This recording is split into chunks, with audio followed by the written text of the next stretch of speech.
Hello everyone, and welcome to the Controlled Chaos Forts Tournament event. Today we have a special event put on and hosted by Flinshadow. Now we are going to have a series of 4 versus 4s in what is going to be an utterly unbalanced and frankly I don't even know what's going to happen level of event. And I'm glad Flinshadow is taking care of all the behind the scenes.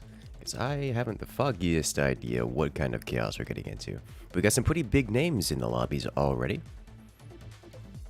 And so we're going to see how this turns out. We're waiting for, I believe it's one more player, their 4th.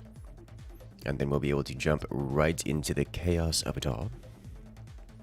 But for the time being, we can go ahead and check out the Controlled Chaos leaderboard here. As we have 4 teams. You guys can use the bracket command you can use the bracket command for yourselves if you want to keep up with the leaderboards. Bear in mind the bracket is liable to update before the end of the round just because of the delay on the stream. So make sure not to have it up if you don't want to get spoiled. Meg70 says he doesn't even know what's going on and he's playing it. Yeah, I don't think anyone is really it's really quite certain what's going to be going on, but I'm looking forward to seeing how that turns out. For now, let me go ahead and unmute myself in Discord so I can join Flinshadow and see if I can't help out with the cat herding, or at least get an update as to what's going on.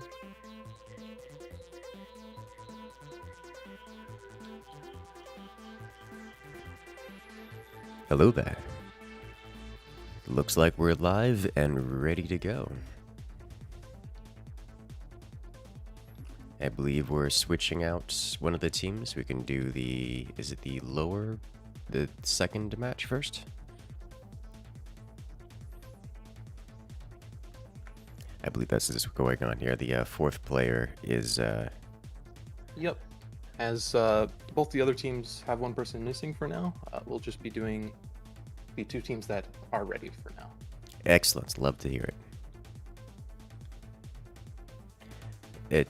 We're getting some complaints from some of the players that their name is misspelled, that the name yes. Good isn't all capitalized.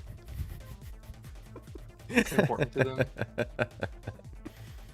them. Yes. Hello there. Hello.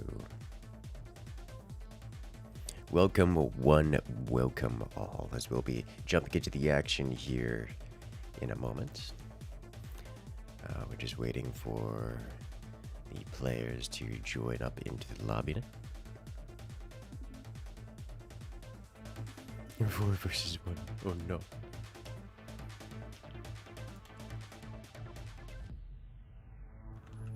In the meantime, I've got myself some nice purple juice. It's tasty. I'm curious to what this first match is going to be, because there's quite a few gimmicks going around. The teams have the ability to basically choose what is best described as an unbalanced map. That is to say, a map where one team has a favored position over the other. And in doing so, they can accept some kind of penalty for doing so. The details of which I'm not entirely certain. I imagine we'll get into that as we actually get to experience it, kind of learn by doing experience.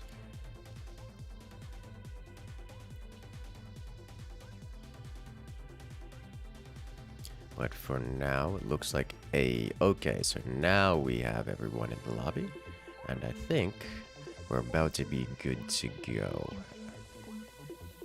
Alright, so for this second, for these teams, is the map going to be the same, or are we swapping that around? It is going to be the same map. Excellent.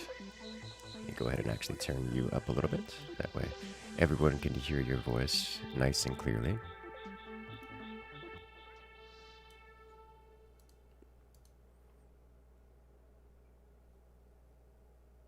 Yes, so for the first 2 matches here, it'll just be all 4 players will be playing on a co-op map So it'll be mostly vanilla style in that case, but we'll get into the more interesting changes later.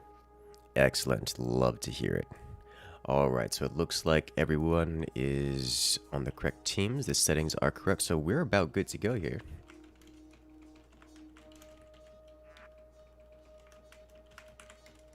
Is there anything else we're waiting for, or are we good to start? Nope, you are good to start. All right, I'll ask the players. That's a good question. Are there commander bands? There are 2 commander bands. Okay. I forgot. So each team gets 2 commander bands, but they don't apply to themselves. Okay. Are they familiar with those rules? I do not think so. If you could just put that in. All right.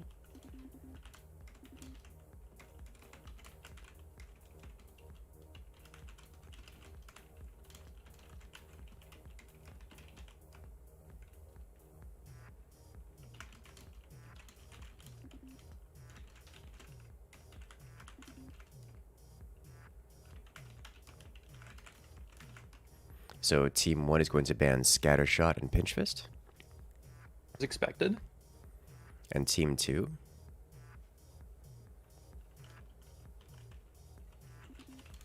Also Scattershot and Pinchfist. Did you have observer tools on? Observer tools are enabled. Okay, very good. That should be all good and perfect then. Excellent. All right, then. It looks like we are all set up. We are good to go. The commanders are banned. The teams are set. Let's jump right into it, shall we?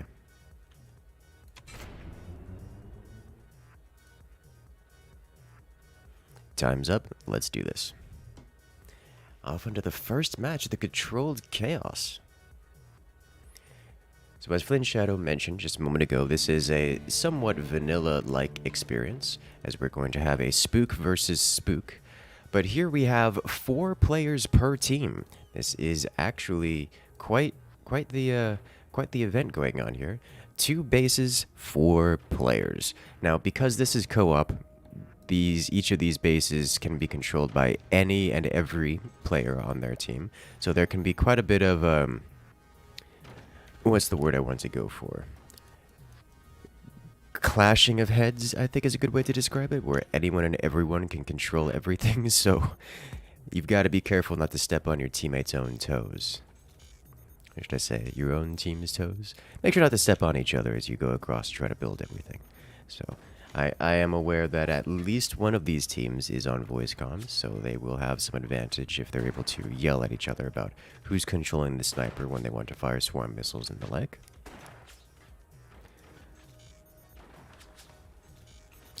But let's go ahead and introduce our players here. As these are teams of 4, we tend to not do too much of the introductions, just because it tends up to be quite a lot going on every single time. But for this first match here, we'll start off with that. Here on the left-hand side, Team 1 is made up of Jim, Dami, Bonwo, and Bowser, players that we have seen quite a lot of. A fair few tournament victors and the like throughout these matches. On the right-hand side, they're playing against Finn, Stefan, Ambrulo, and Salzburg. I believe that's the German team, yes.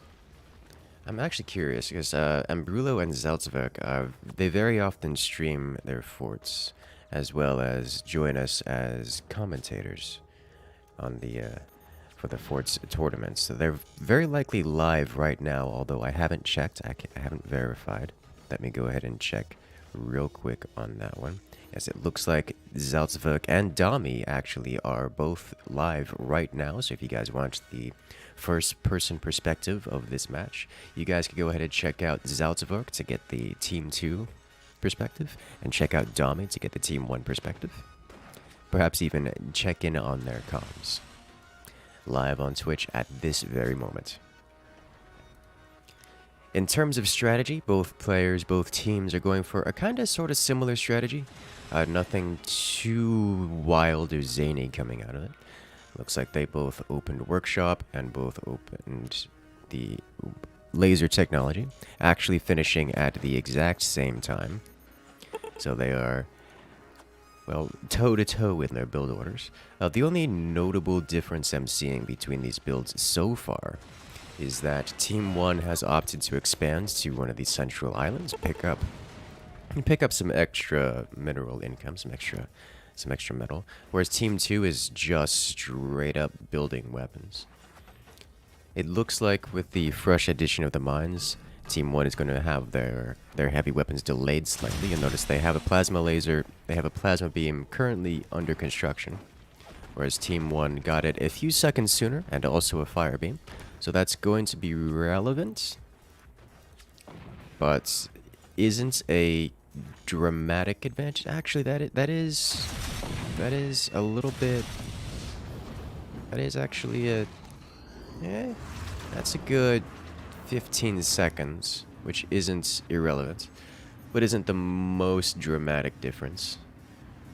So Team 2 is actually going way up into weapons. That's 2 fire beams now, as well as a plasma beam. Both teams have activated their commander abilities because they are the spook commander. Their commander ability enables them to see into the enemy's fort as if they were their own.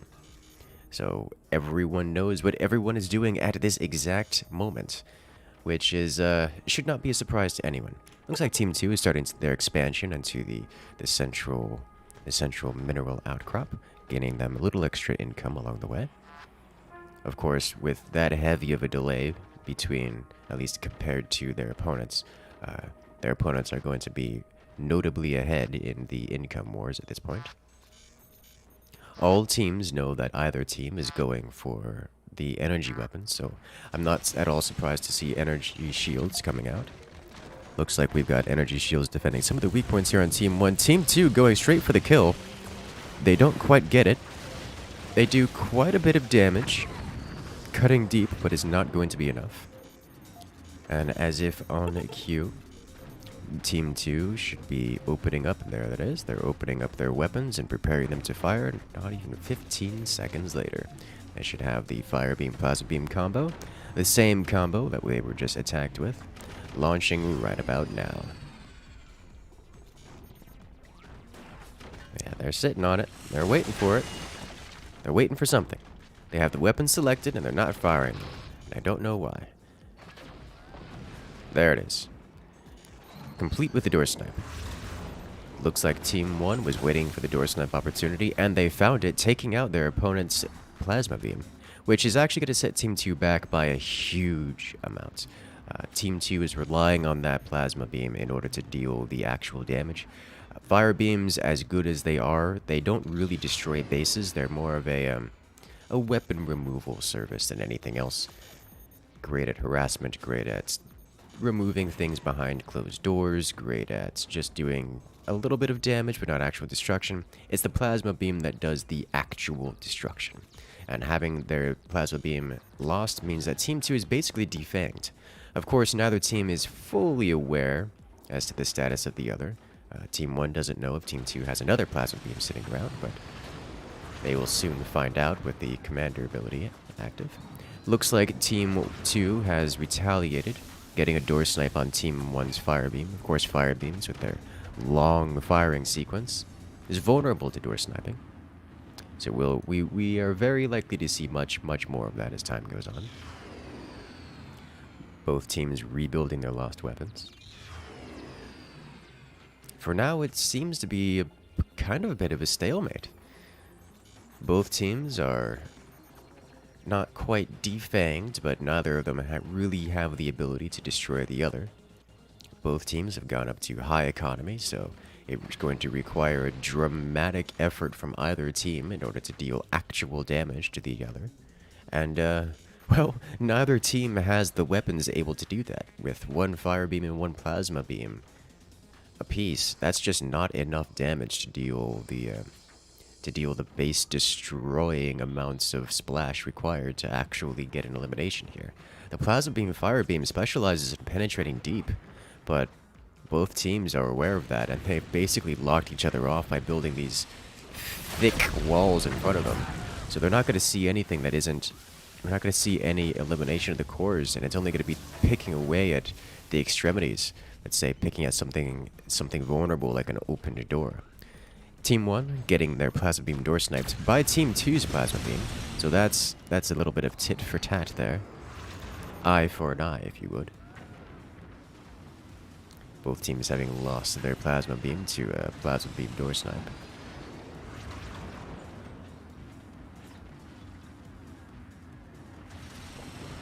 So I am curious as to how long this match will go. There was a 15-minute time limit, as these matches, we have a fair few matches to go through. 6.5 minutes remaining as the snipers fly left and right.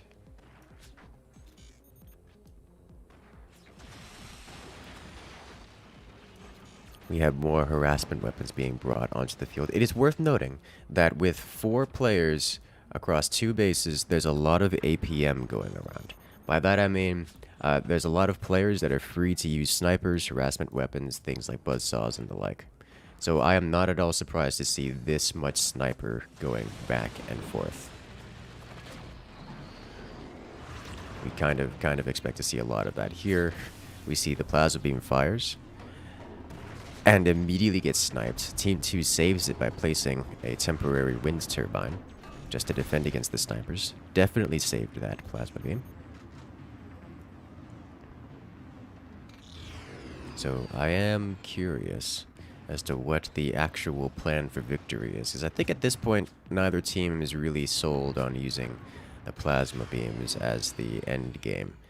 There's really not there is no path to victory with a single plasma beam. You would need probably 3 of them at this point, and neither team is going up to that. Here we go. Team 2 changing up strategy a little bit. Having completed their munitions plant, is going to be investing into some heavy kinetics. That could make a huge difference. This weapon in particular, with its massive splash damage, is able to weaken quite a large area of the enemy's fort, which can allow the plasma beam to simply cut through it like softened butter. Like a hot knife through butter, as it were. Energy shields, ricocheting shots to and fro. Team 2 activating the commander ability, enabling them to see the insides of Team 1's base, revealing that Team 1 is in fact also building a howitzer. Team 2 retaliates by shooting at the howitzer with everything they have. The howitzer survives, though its defenses are broken.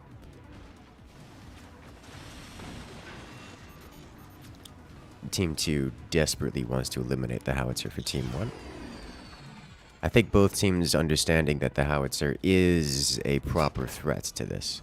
With only 3.5 minutes remaining, there's not much time left to actually break through anything. But a single howitzer shell can destabilize and damage so much of the base that the plasma beam follow-up is very often enough to just cut through. But oh, Team 2 loses their plasma beam. That's a win condition that they may have just lost. Team 1, having swapped out their fire beams for plasma beams, is going to have access to some game-ending damage here. Once Team 1's howitzer finishes, we may see some deep penetration slicing all the way through. A single howitzer shot to the core of Team 2. Oh. Well, that was entirely unexpected. A door snipe onto the howitzer causes a chain reaction. Secondary explosions ricocheting up and into the core of Team 2. Team 1 takes the lead. That actually leaves Team 2 in an extremely rough position, having lost their howitzer and one of their primary cores, well, half of their cores. They don't have much left going for them.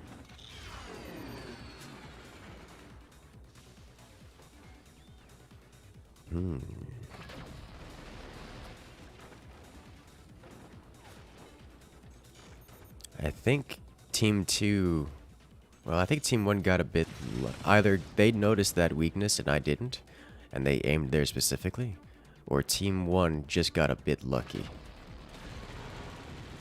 Uh-oh. That plasma beam is a bit on fire.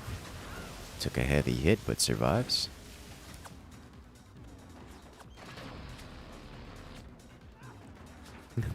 Just an array of snipers out of Team 2 trying to get any door snipe they can. The problem here is that Team 2 only has 1 minute and 40 seconds to eliminate one of Team 1's cores, and that's just very unlikely to happen with snipers.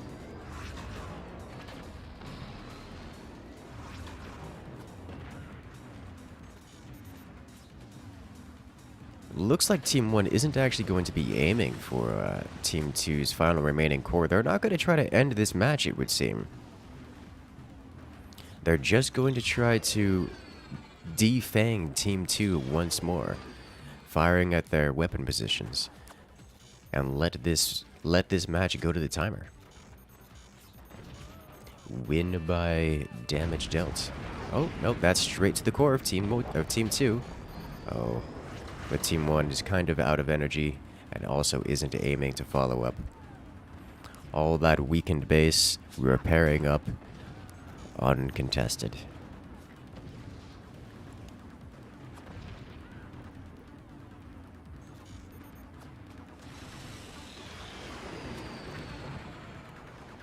"30 seconds left in the match. Another howitzer flies. A door snipe with a howitzer, and another door snipe with a plasma beam. Team 2 losing both of their energy weapons. In fact, that leaves them with no weapons at all. Team 2 recognizing what really matters. As we are winding down as the timer completes in this match. Team 1 with the victory.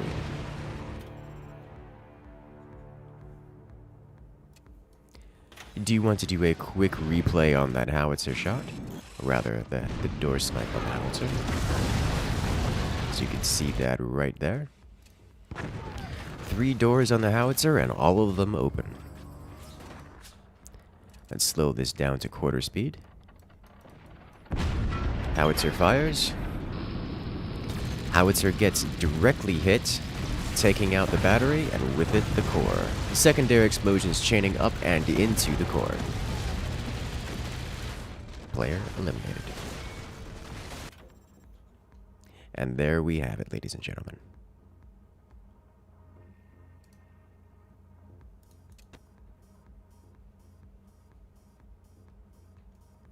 So it is my understanding that this is a best of 3? No, for the elimination rounds. For the elimination rounds, okay. Yes, for the main part, it'll just be... I'm actually going to recreate the lobby here for a moment.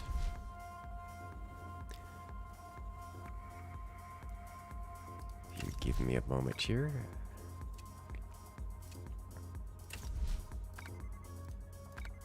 Password will be the same. And lobby is up.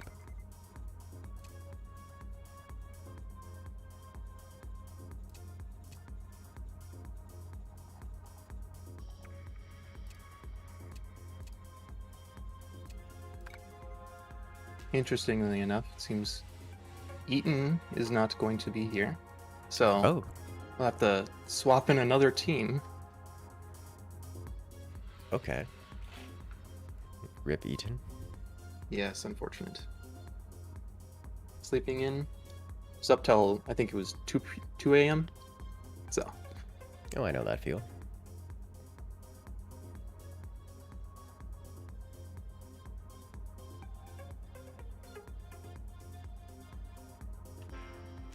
Alas. Okay, so as we'll get another, as they're getting some players adjusted, we're going to be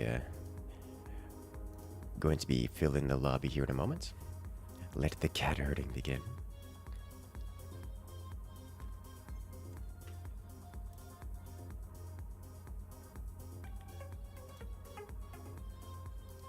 Is he in Australia? I don't believe so. think he's in used NA. California. Yeah, I think he's Yes. NA, right? Yep. Apparently he's online, but not really. He hasn't responded. So I think we'll just wait a little bit.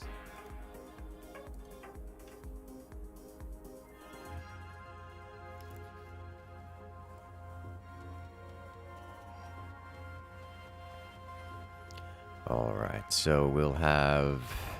Oh, the next map. It should be the same map, yes? No. No? Okay. It is still the same, but it will be Hillfort 1v1. Alright. Oh, good lord. Okay. Yes. This is going to be a long match. That's gonna be a lot of players with a lot of players with a lot of nothing to do. Oh no. It's gonna be 4 players on a 1v1 map. That's what you call... To be honest, at that point, it's probably better that just 2 of the players go AFK. Just don't interact with the base unless you cause more damage.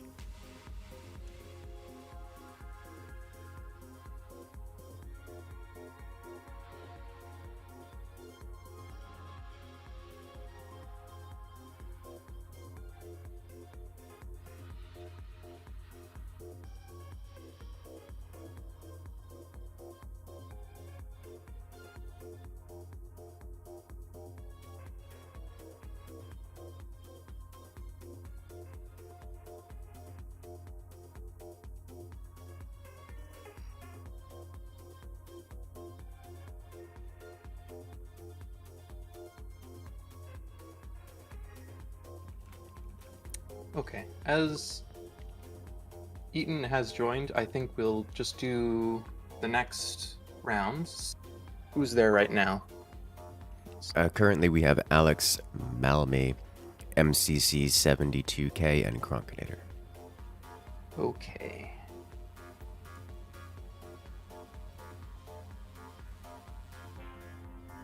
I will have this other team join, and we'll see from there. I can put him in the eliminated, and they can come back up. Eaton's team. Okay. Eaton is in the lobby right now. Oh, he did not respond.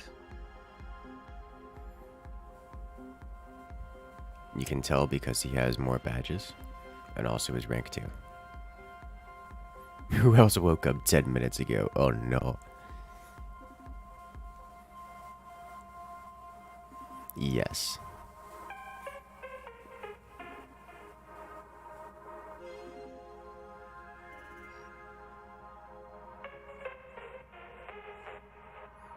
Alex woke up like 30 minutes ago. Guys, it's like 2 p.m., 2:30 p.m. United States. Why are y'all just waking up? Most of these players here are North America, or at least Western Hemisphere.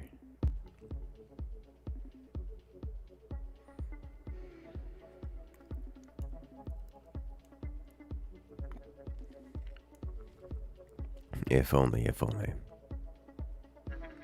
Alright, our lobby is full. We have... Okay.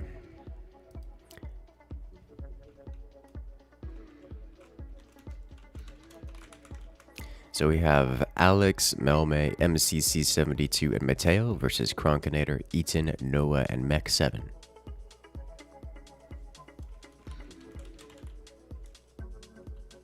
Does that sound correct? Yes. That is good. I'll have the other team maybe join in after then.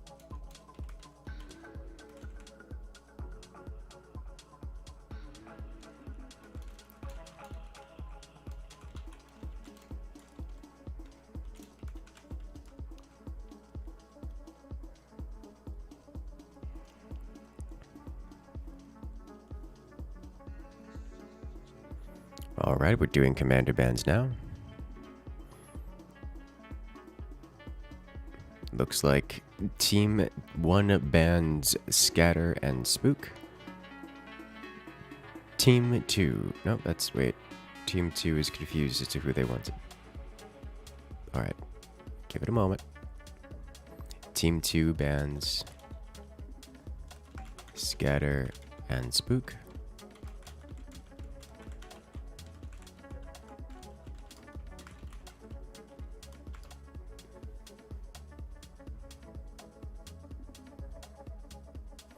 Team 1 also bans Scatter and Spook.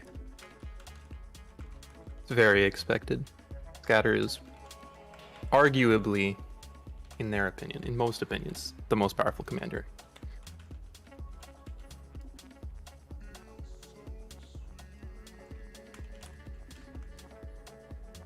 Alright, looks like we're ready to go. The players are readying up. And we're about ready to start this one off.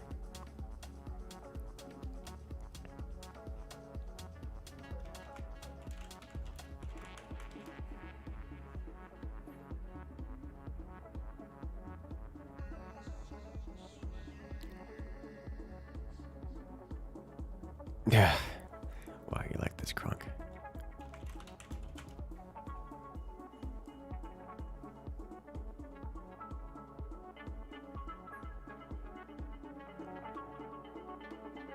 I'm gonna start spamming the start button just to see what happens. I'm super tempted.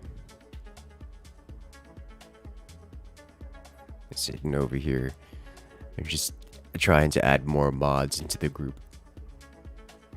Why?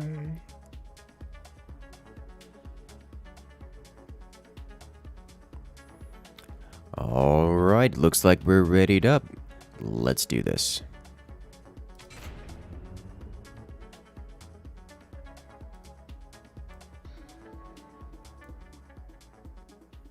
Time's up. Let's go.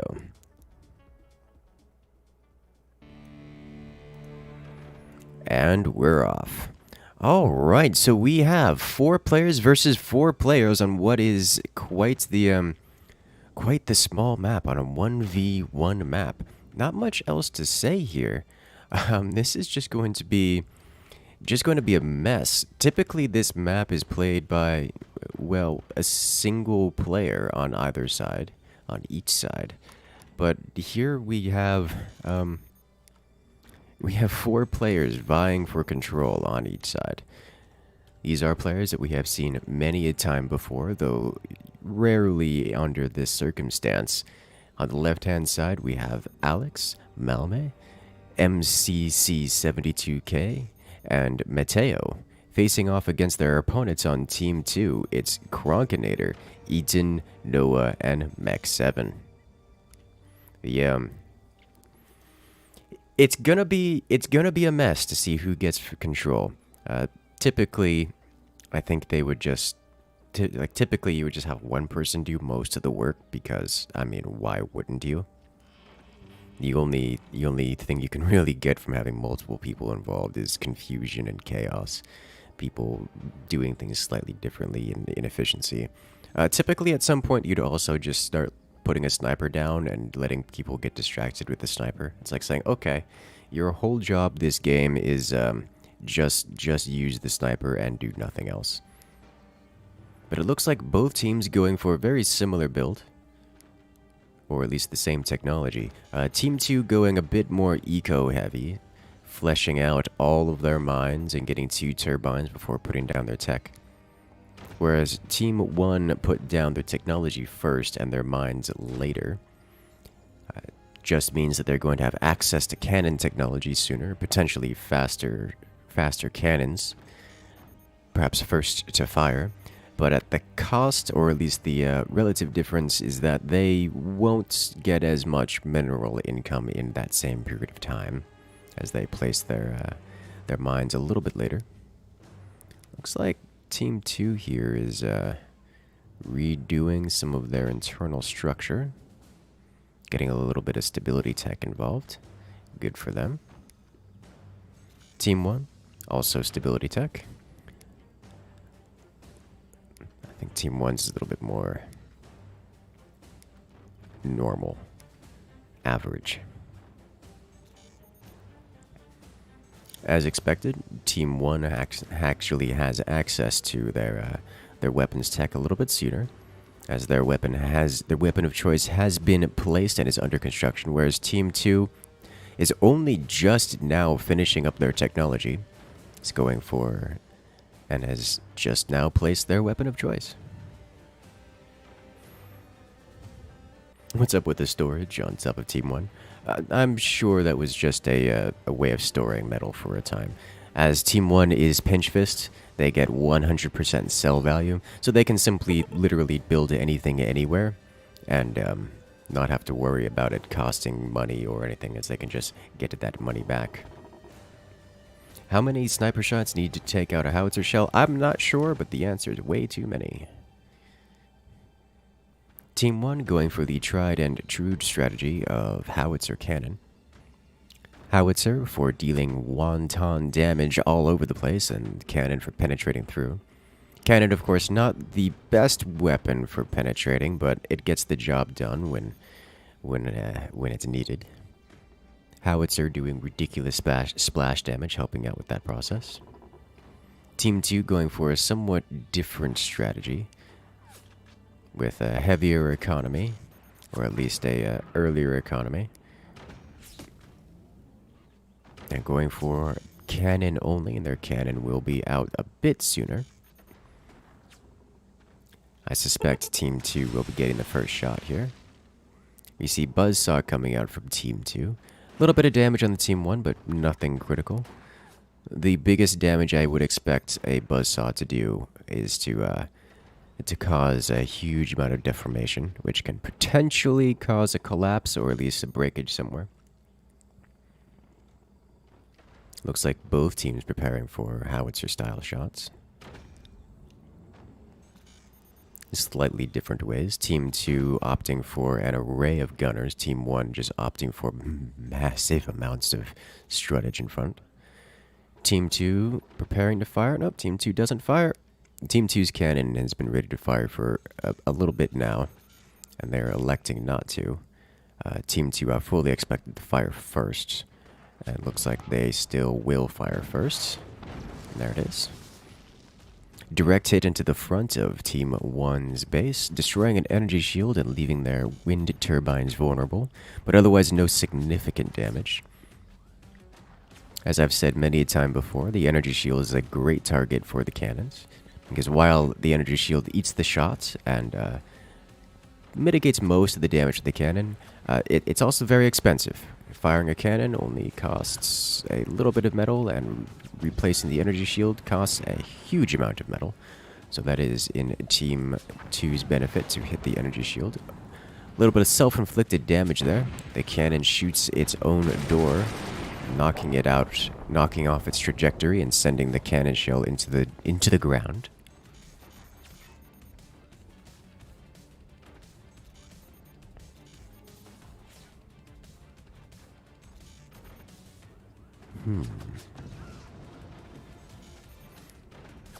Team 1's base here is looking a little bit wobbly. It does have a red blinking strut on it, however, bear in mind that with the additional stability tech, that one strut breaking isn't the end-all of it. So it's unlikely to collapse. However, if that strut breaks, there will be a fair amount of deformation, and depending on context, it could cause a chain reaction on the collapse. The concern I'm seeing here is that Team 2 doesn't have much of an end-game solution. Team 2 going with an interesting strategy here. I'm curious to see how this is going to turn out. This seems more like a testing strategy for them. Team 1 hasn't actually fired yet, so I fully expect Team 1 to fire at some point and just kind of end the game. Of course, the reason Team 1 hasn't fired is they know that Team 2 has this quite ridiculous trunk of gunners, and the howitzer gets shut down immediately, and so they're just not going to bother with the follow-up. Whereas Team 2 is just dealing some damage every so often. I'm kind of surprised Team 1 hasn't decided to just fire their cannon, because why wouldn't you at this point? Yeah, there they go. Team 1 firing. Oh, they sold off the howitzer, then unsold the howitzer. So that's... Oh, they're selling off the howitzer and unselling the howitzer. There seems to be a bit of a fight going on as to decide what they want to do as a team. I suspect they will just replace that howitzer with another cannon, as they are. I believe that's the 20 mil. An interesting decision, and they could simply have another cannon, but alas. Team 2 winning the sniper war. Team 1 trying to use snipers to clear out all the anti-air for Team 2 so they could get their howitzer through, having given up on that, replacing it with a standard cannon. They're still wielding snipers because why not? However, Team 2 is just kind of winning the sniper war. Oh. Team 2 activating their commander ability. As the architect, their commander ability increases build speed. Unfortunately for Team 2, they have nothing currently active building, so this is not a benefit to them. Or at least they're not utilizing it. Looks like Team 1 going up and increasing the amount of cannons available to them, replacing their sniper position with additional cannonage. Team 1's second cannon, specifically their 20mm, is coming online right now.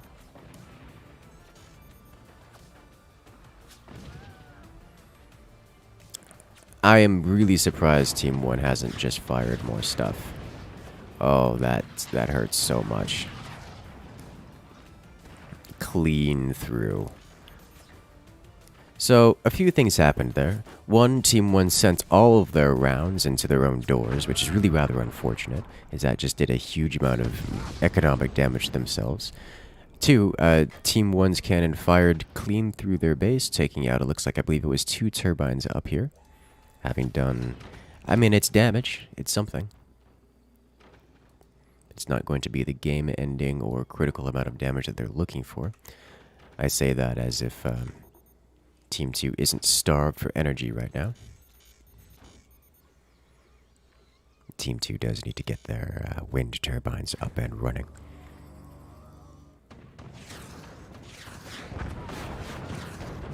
And 20 mils flying across. And the cannon follow-up. They almost lost their 20 mil to a door snipe. Sniper's strong. That's what happens when you have 4 players sitting on that one base. There's not much left to do but sit there and micro your sniper. Imagine playing most any RTS game and just saying, hey, we have an entire player whose only goal in life is to micro our units. So what's happening here, for those who are unfamiliar with this particular weapon, is that the aircraft will not willingly collide with the enemy base. So because the aircraft were flying so close to the enemy base, they were turning off before dropping their ordnance. That made it such that those you have to be very careful how you give the flying path instructions to your aircraft.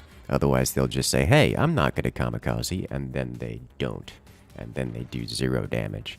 So that's what happened with those first 3 rounds there. The next couple did manage to go where they needed to go and drop their ordnance. However, a little too late.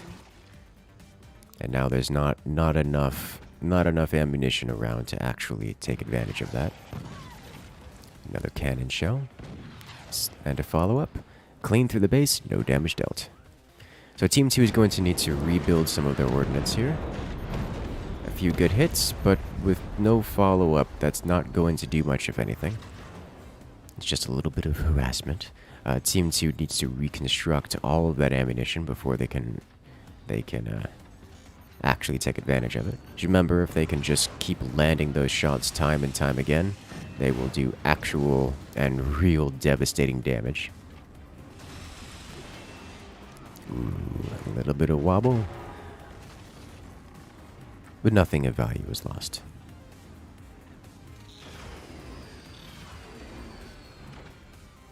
And away we go.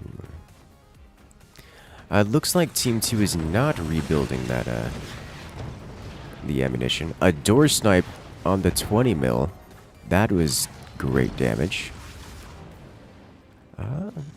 Actually, I think Team 2 comes out in that exchange with a single cannon shell, landing the perfect shot through the tiniest of doors, taking out the 20 mil. Whereas Team 2, while having taken a couple more cannon rounds in retaliation, Team 2's base just didn't really lose anything of value in that exchange.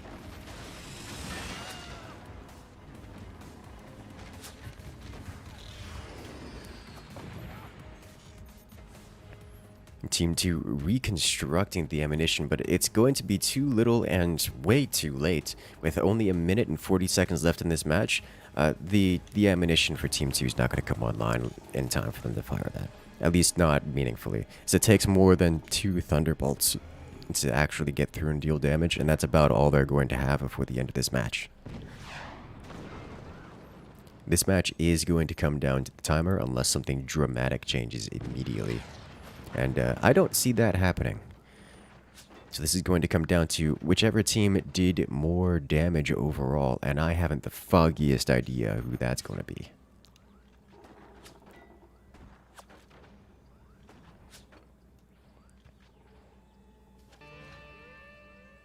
And Team 2 has been more aggressive with their weapons. I say as if they have only had, as if they've had more than one weapon over the entire duration of the game, but... Oh, that's core damage. That'll do it. 5% core damage. That puts Team 1 in the lead. That means in 30 seconds, this match will come down to core damage rather than total damage dealt. And for that, Team 1 has the advantage. Team 2's got seconds to do anything. They've got to fire their weapons right now. 15 seconds. That's all the bombs, and the cannon follow up. They readjusted to aim straight to the core, but it didn't matter. Team 1 with the victory. To the clock.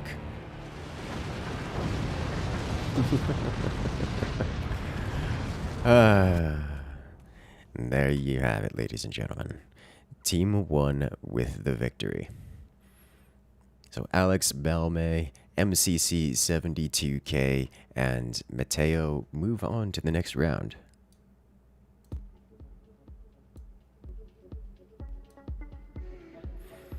Can a cannon one-hit KO a core on a direct unshielded hit? Absolutely. The cores are not particularly strong. A cannon doesn't just one-shot it, it goes through it and destroys anything on the other side of it.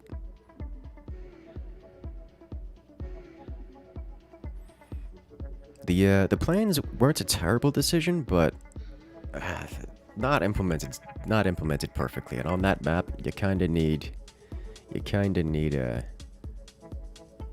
to implement that perfectly the first shot.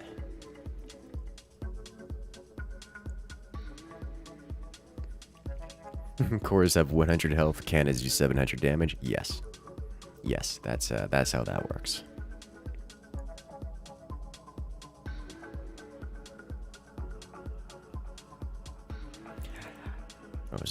What was it? The cannons do 700. The plasma beams do... Was it 1,000? Or was it 900? And cores are... They don't have much HP at all. I don't know if 100 HP is the ticket, but it's pretty close, if not exactly. I would imagine Mandalorian would know the answer to that question, so I trust him on that. They needed Nighthawks at Thunderbolts. I don't think Thunderbolts were a bad idea, especially with the cannon follow-up. They can just do massive splash damage all over the place, and then cannon through. But Nighthawks definitely hit harder.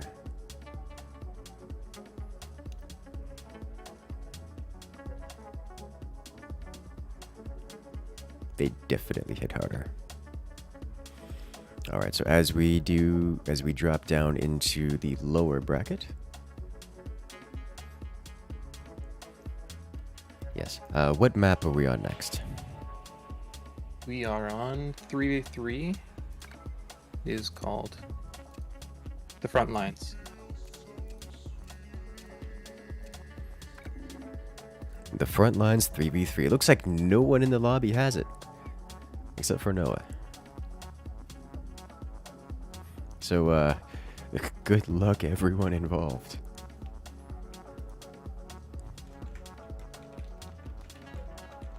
Let's see. Let me just get the other team in here. So this is Zaltzvuk, Ambrulo, Finn, and Stefan facing off against, that's going to be Kronk, Eaton, Noah, and Mech7, correct? Yes. Should be good. Excellent. Let's go ahead and get these bans completed.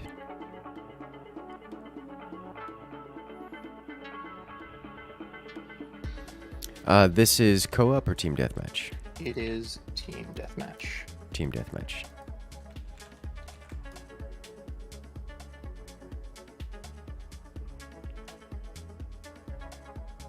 That means that one player is going to be fighting over control of, or two players are going to be over control of one base, yes? Yes, but they'll just have one person they'll choose just leaves the lobby for this match. Oh, okay. Are they aware of Not that? always. Yes. Okay.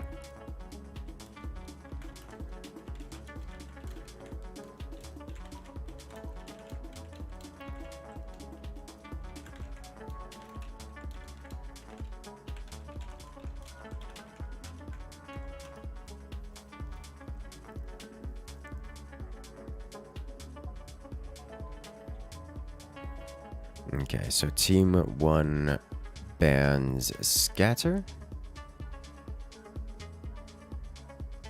I'm sorry, that was team 2 bans Scatter. Team 2 bans Scatter and Spook.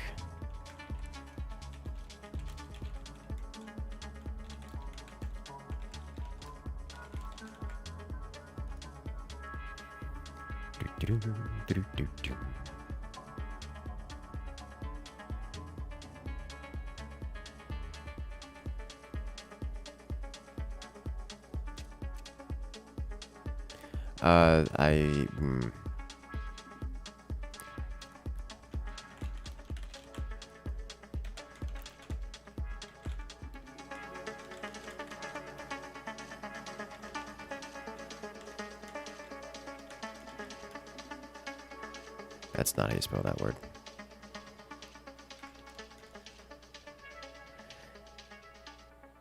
Okay, so team 2 bans scatter shots and pinch, which means they leave Spook open. All right. So Finn, Ambrulo, and Zaltzvuk versus Kronk, Eaton, and Noah. Are we ready? I just want to make sure. They lost last round, so yes, that is correct. Should be good. All right.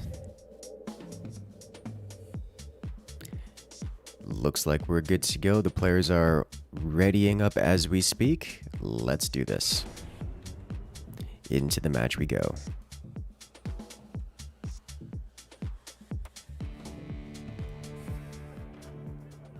And we're off, ladies and gentlemen. Onto a 3v3. Here we have on the left-hand side, it's Zaltzvuk, Ambrulo, and Finn facing off against their opponents. On the right-hand side, it's Kronkinator, Eaton, and Noah. So this is going to be actually Kronk isn't North America, but it's Eaton and Noah, North American, and Kronk, who I believe is Northern European. Trying to remember the specific country. Oh, I'm not going to be able to remember that, am I? Oh, that makes me sad. But facing off, team 1 is the German team. Kronk is German. Why did I think Northern European? I was thinking of like Viking Accords. Huh. Okay. Nope, you're right. Kronk is German. And he's facing off against More German team. There's a lot of Germans that play forts, which is, I think, cool. I enjoy that. Yay, diversity. Isn't Germany in Northern Europe? No, not really. It's more central. Ish.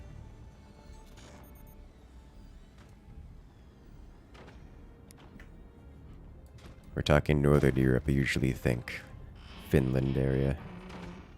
The Viking area.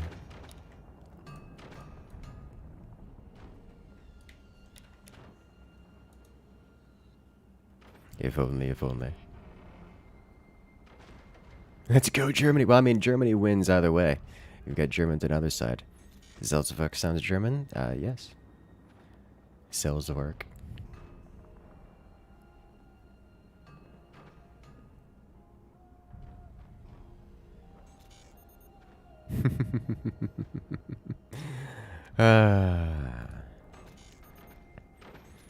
So here is actually a fairly standard, fairly vanilla-like 3 versus 3. Looks like Team 2 is opening with an EMP harassment. This is not going to be an EMP rush. Of course, it's Noah doing this. The whole strategy here is to shut down a core and delay as much damage. To get him a lost EMP for it and dealing no damage. So that's really unfortunate.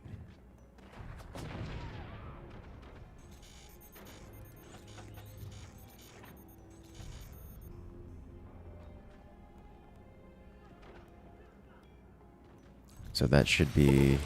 I should put Noah a little bit behind, but only by 15-20 seconds, I think, is the timing on that. With Team 2 going for Spook, they're going to know what Team 1 is doing. Whereas Team 1, as Pinch Fist, is just going to go very quickly into anything and everything they want to do.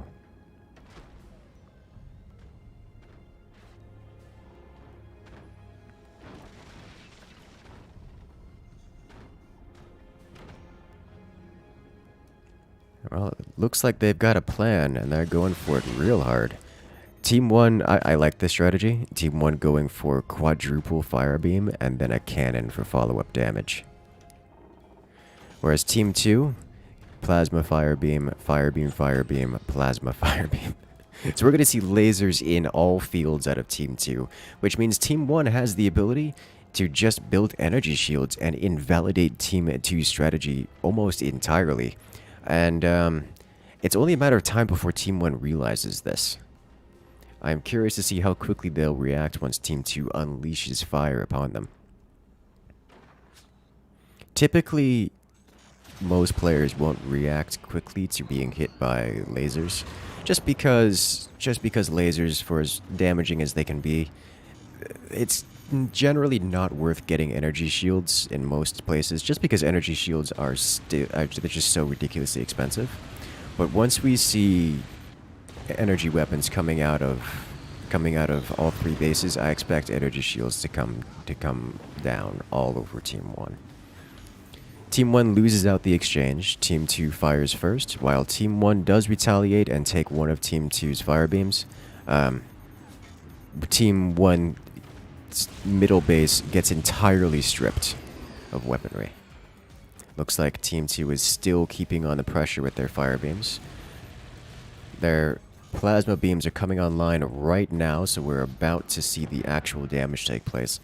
This is the moment where Team 1 should realize that there's a ridiculous amount of energy weaponry on Team 2, and they'll start reacting accordingly. We can already see all the sandbags being placed to deal with the fire beams. All 3 players on Team 1 getting sandbags to deal with that. The moment the plasma beams are revealed, the solution becomes energy shields. As we can already hear it, energy shields are being placed on Team 1. That plasma beam reveal should prompt additional energy shields. Yeah. Plasma beam cuts through the sandbags, fire beam follow-up to deal damage. Team 1 struggling to keep their weapons intact as fire beams just penetrate the doors and deal massive damage behind. Is that it? That's it? Massive damage, weapons exploding, dropping secondary explosions all over Team 1. Team 1 has lost their weapons. The only thing Team 1 has left is a currently under construction plasma beam from their lower base, and it is being targeted. So remember, Team 2 is the spook commander. They can see where that is, and the fire beams are on the way.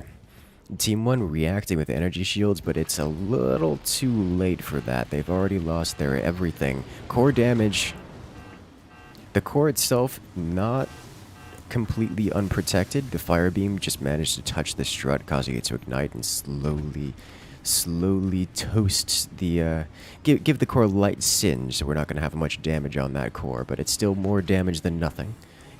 And it'll put Team 2 in the lead, both in damage to the core and in a game position.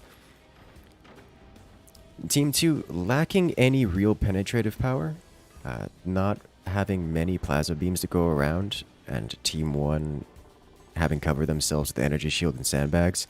Team 1's not in a significant vulnerable spot to actually lose the game outright, but it's going to be very difficult for them to stabilize here. So remember, with this amount of fire beams out on the field, Team 2 is just going to be able to basically snipe out anything Team 1 does, and is able to suppress them for as long as Team 2 wants. And at this point, it's just a matter of time before Team 2 decides to tech switch into something that can break shields, or find an alternative solution to winning the game. In comes the EMP, shutting down the shields. That's going to attract every fire beam and every laser on the field. Immediately, the plasma beam is destroyed, causing even more core damage with the massive explosion. Energy shields taken out in the process. Oh. Team 2 senses blood in the water. Commander ability active, sees that the energy shield on that cannon was shut down, and capitalizes, removing the cannon entirely. It does cost them. Team 2 loses some of their energy weapons in the process, but it was 100% worth it.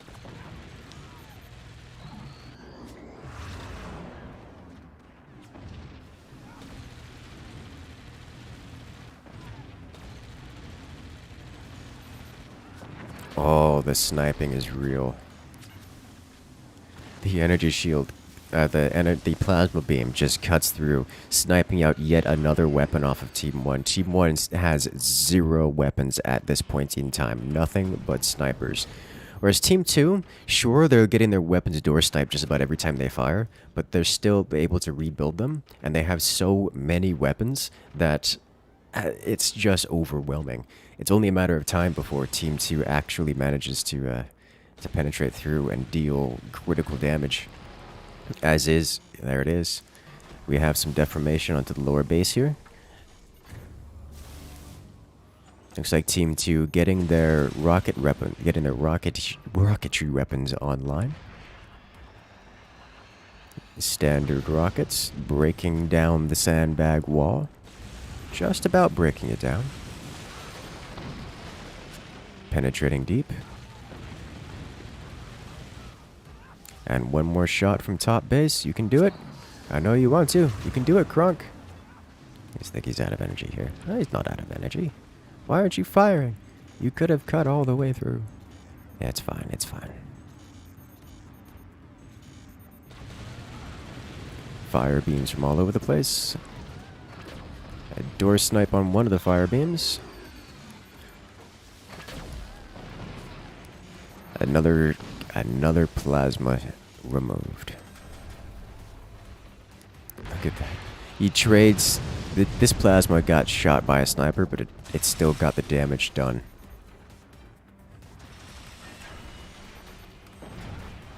Buzzsaws from below. Top base after its array of secondary explosions is down to 41%. The middle base is untouched, and lower base slightly tickled at 90% HP. Plasma beams everywhere. Ooh. Battery detonation, cutting deep, touching the battery, bringing the core down to 86%. With the rockets hitting, that's going to leave this lower base in a very rough position.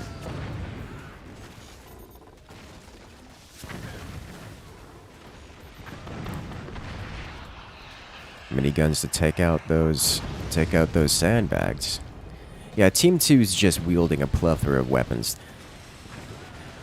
Interesting that they're opting not to go with any kind of swarm missile or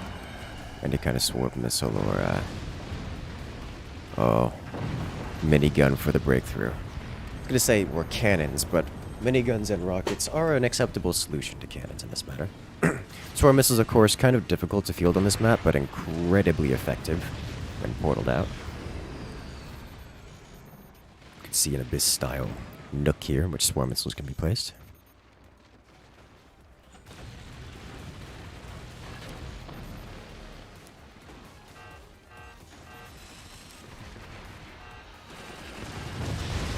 Base is on fire, and base is destroyed. Burned to the ground.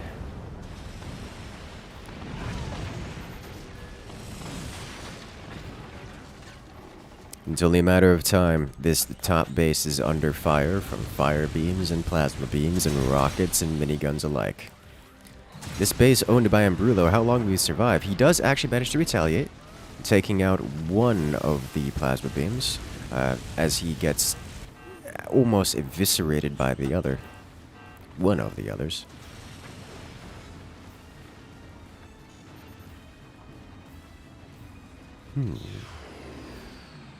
With 2 minutes on the clock, I think at this point Ambrulo is just trying to survive.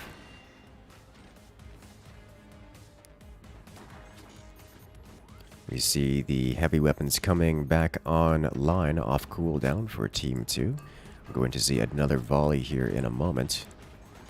I think Gronk is just being careful to keep an eye on those buzzsaws.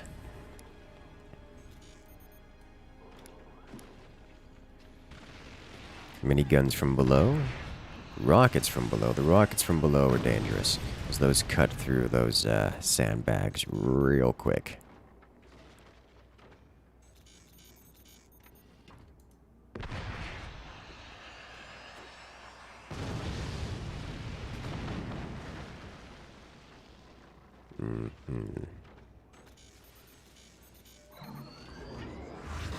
Oh, the mortars. That's devastating. 3 mortars like that, all in the same spot from below. Mortars and hitting from below, period, are devastating. There's 60 seconds left, and I strongly suspect that Ambrulo will not survive this. Especially once Gronk actually fires his heavy weapons, because those mortars, they're just digging through. Like, you can see the hole where they're landing. They will consistently land in that same spot and just slam through. Yep. The plasma for the finish. GG.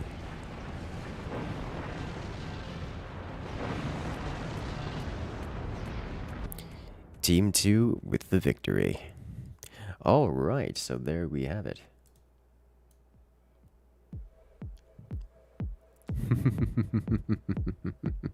Rip Ambrulo. You lived till the end. And that is the lower bracket. So, for the elimination matches, you said they were best of 3, yes?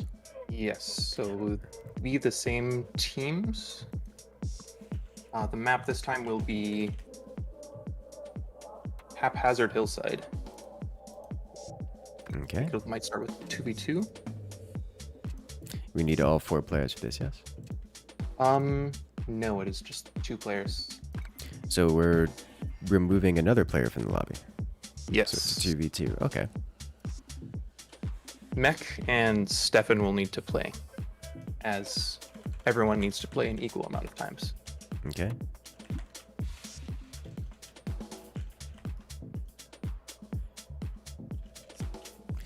Do we have the specific players for Team 2? Team 2. That's Kronkinator, Eaton, Noah.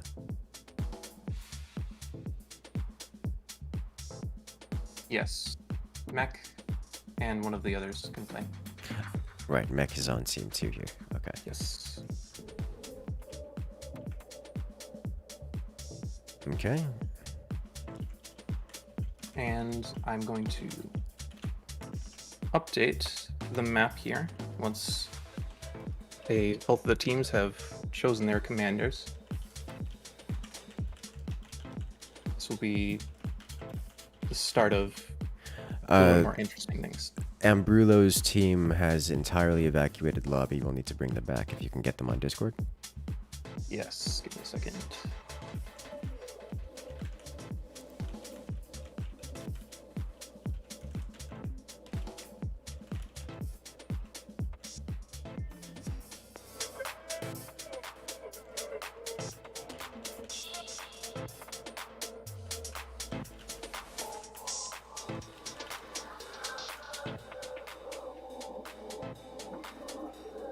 All right.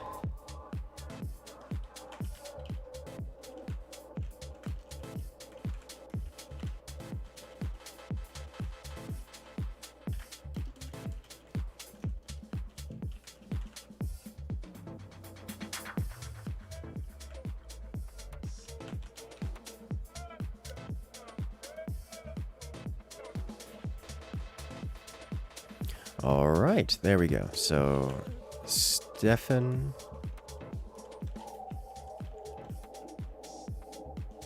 and Salzvek versus Mecha and Eaton, correct? Yes. Excellent. Okay, let me adjust their teams there. All right.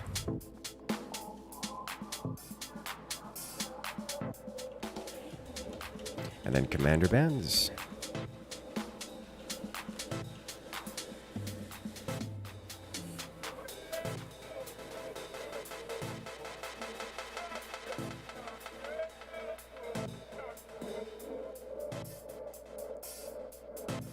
We'll see whose commanders they ban. I imagine it will be the same commanders.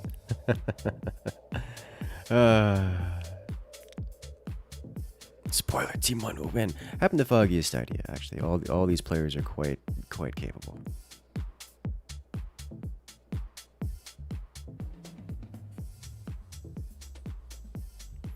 I believe it was... Who was streaming? Which of these competitors were streaming again? I believe it was Dami and Salzvek. He's looking at the commander list. I don't doubt it. Yes. So currently active, we have Salzvek and Dami who are streaming. So if you guys want to check out their perspectives from the first-person perspective, make sure to do that. Salzvek will be playing for Team 1 in this particular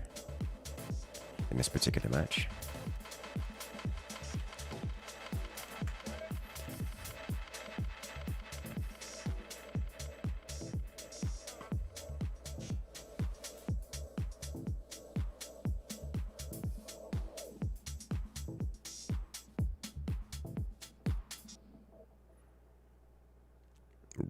They're deciding which commanders to ban. I am now curious if there is actual serious discussion revolving around it. So, Team 1 bans Scatter and Pinch. Team 2 bans Spook and Scatter.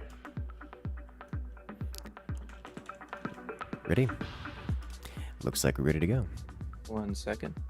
Just a second. All right.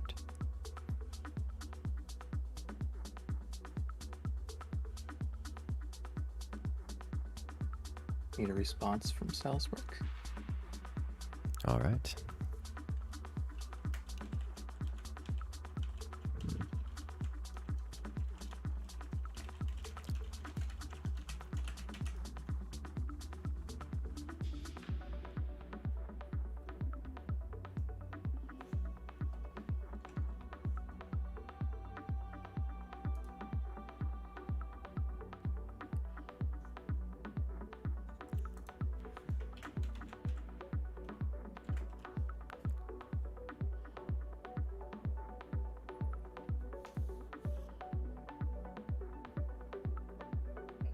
was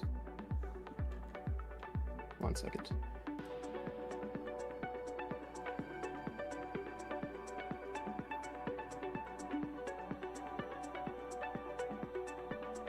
Okay, I'll explain what is happening right now. So Okay. basically, every commander has a upgrade that is being written in map script. So before Okay. this, I've just asked them to give me 2 commanders or a commander, and I'm just putting it in right now. And it's like Salzwerk is still choosing, but Okay. Mech and Eaton has chosen Warthog. I can explain that in the game, but are they team 1 or team 2? Salzwerk and Stefan are team 1.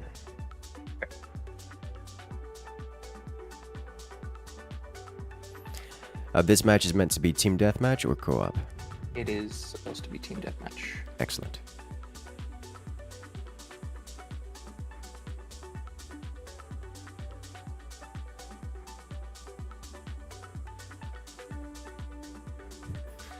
Okay, so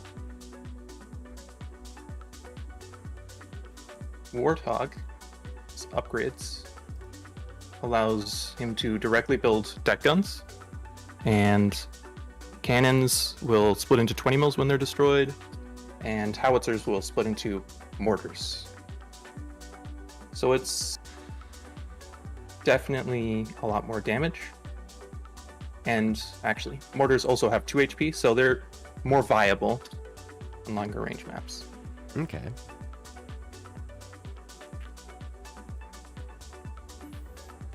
Okay, that's cool. And that will take effect in the next match? This match. This That's why match. I'm waiting for Salzwerk. Ah, okay. Is there a mod for that I'm going to have to add? It should automatically update. Ooh, you're going to have to join the lobby to do that. Okay. Oh, And you'll have to suggest the, you're going to have to suggest the map. As, my client will not automatically seek updates without being prompted.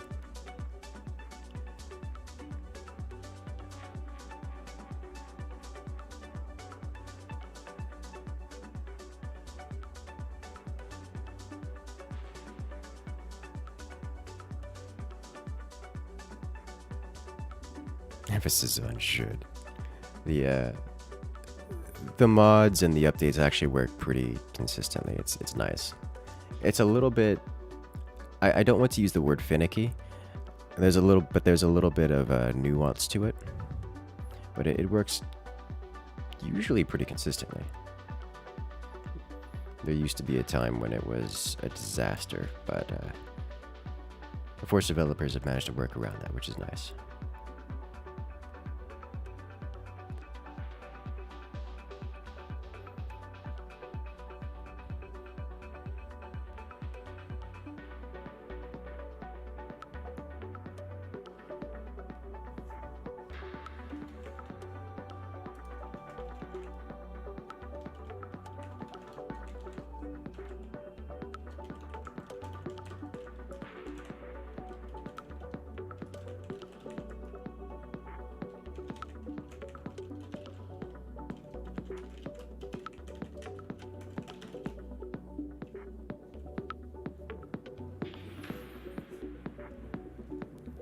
So how is it going, chat? You having a good time?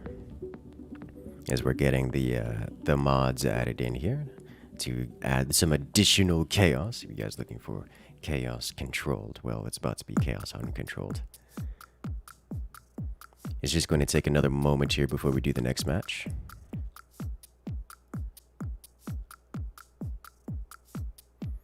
Is controlled chaos just added mods? No. We've done a lot of co-op. So far we've done a lot of co-op. Salzwerk has chosen Eagle Eye. Okay. All right. What are Eagle Eyes? Well, let's go ahead and try to get it Yes. going as quickly as possible. That fast. Eagle Eye's ability is you can basically set up a weapon to automatically fire at any snipers that you also fire. So you can set up a whole bunch of miniguns or snipers and then fire a single sniper, and all of those miniguns will fire at that sniper position. Oh, that's cool. Actually, it's just like painting a target, but for all of your other weapons. Mm-hmm. Oh, that's actually really cool. Need to get this loaded.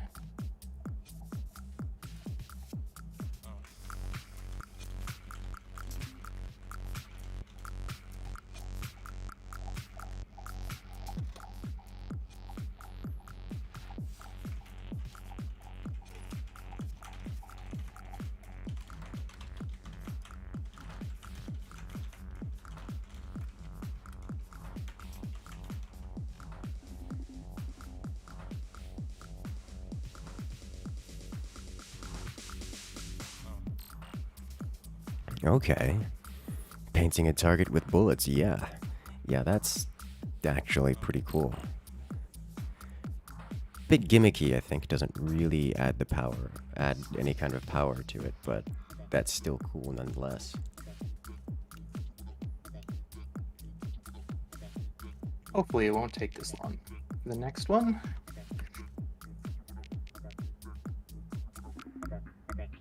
Okay.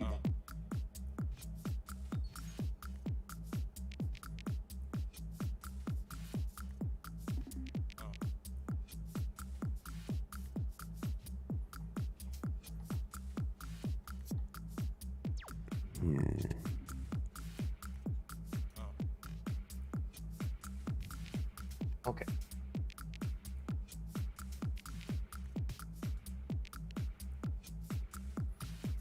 Okay. Still taking a bit. Oh no. Just whenever you get it uploaded to the workshop, make sure to join the lobby and suggest the map. That way we can download the updated version. Oh no.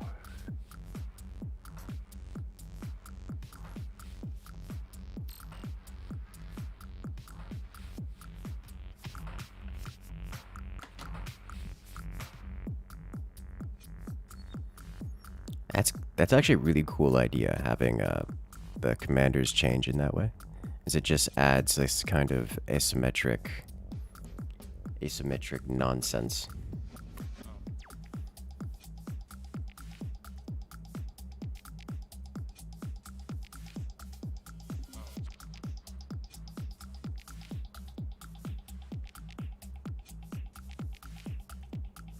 The players in the lobby are just suggesting every mod they have in their list.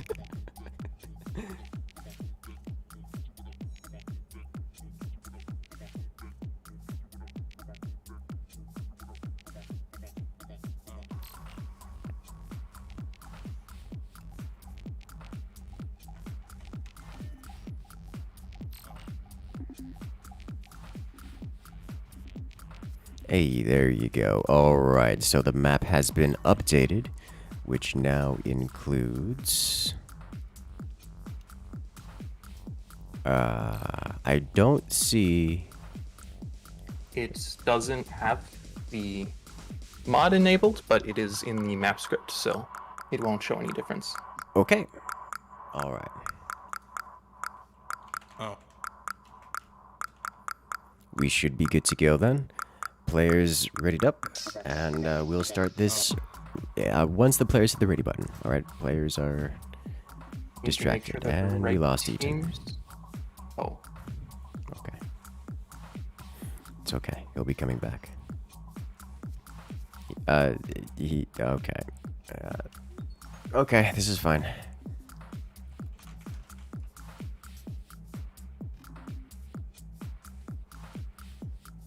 Alright, let's do this.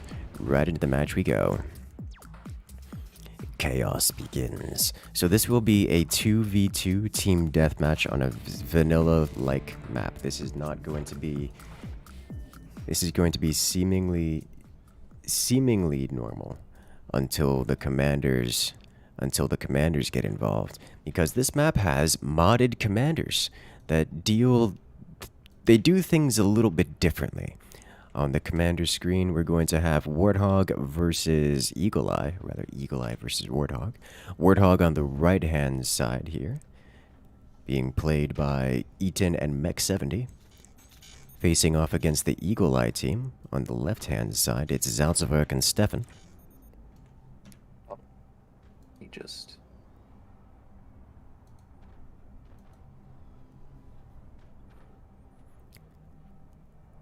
But here's the thing, and correct me if I'm wrong, Flynn, but the Warthog commander now has bonus artillery for their artillery.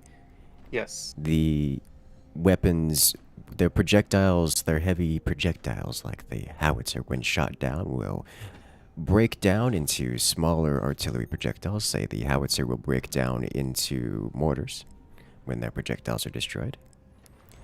On active. During the active, okay. Yes. And for the Eagle Eye gains the ability to paint targets for weapons that aren't just swarm missiles. Other weapons, such as miniguns, will fire at the same position that your snipers fire at, which is kind of cool, actually. It just sounds particularly effective with lots of snipers. And the other benefit of Eagle Eye is your snipers deal a little bit more damage to devices. So you can quite easily pull out maybe 3 snipers and aim them all at a turbine row and clear it out. That actually sounds devastating. I don't know if these players know that's something that they can do, but I do see snipers on the field for Team 1. Curious to see what they're going to do with it.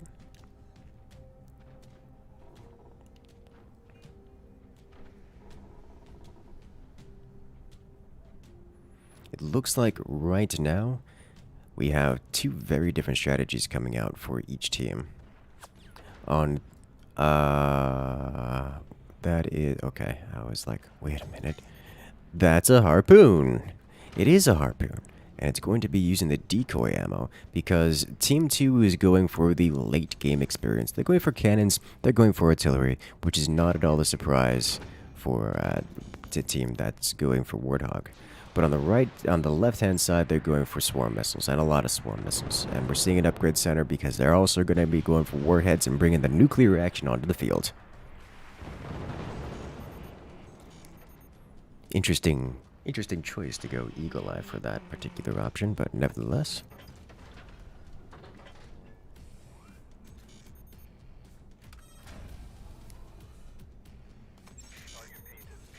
Okay. Swarm missiles fly, splashing across the sandbags with no major damage dealt.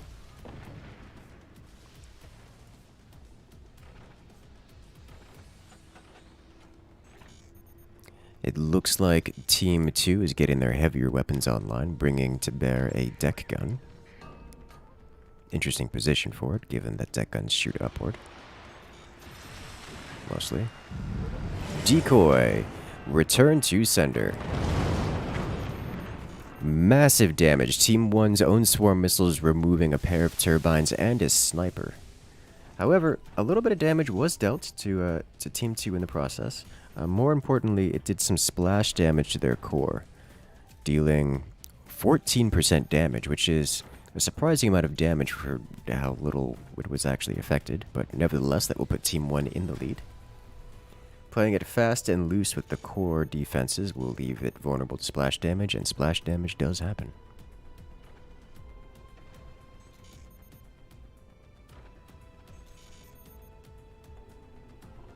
It looks like Team 1 is adding in some shotguns and an EMP, more harassment weapons designed to grant them some map control. EMP lands, but does nothing of value. Missiles launched.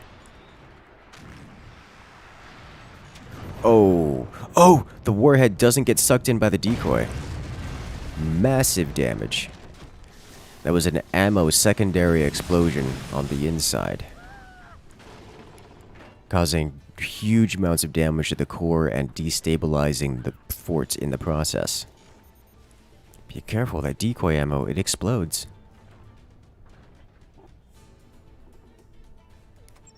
Another launch, another nuke launched. Will top base attempt to do anything about it? Does not look like it, no. Lower base just eats the nuke. Heavy repair bill, but nothing they can't field. Nothing they can't handle just yet. First deck gun fires and lands. It's a swarm missile for his troubles. A good trade nonetheless.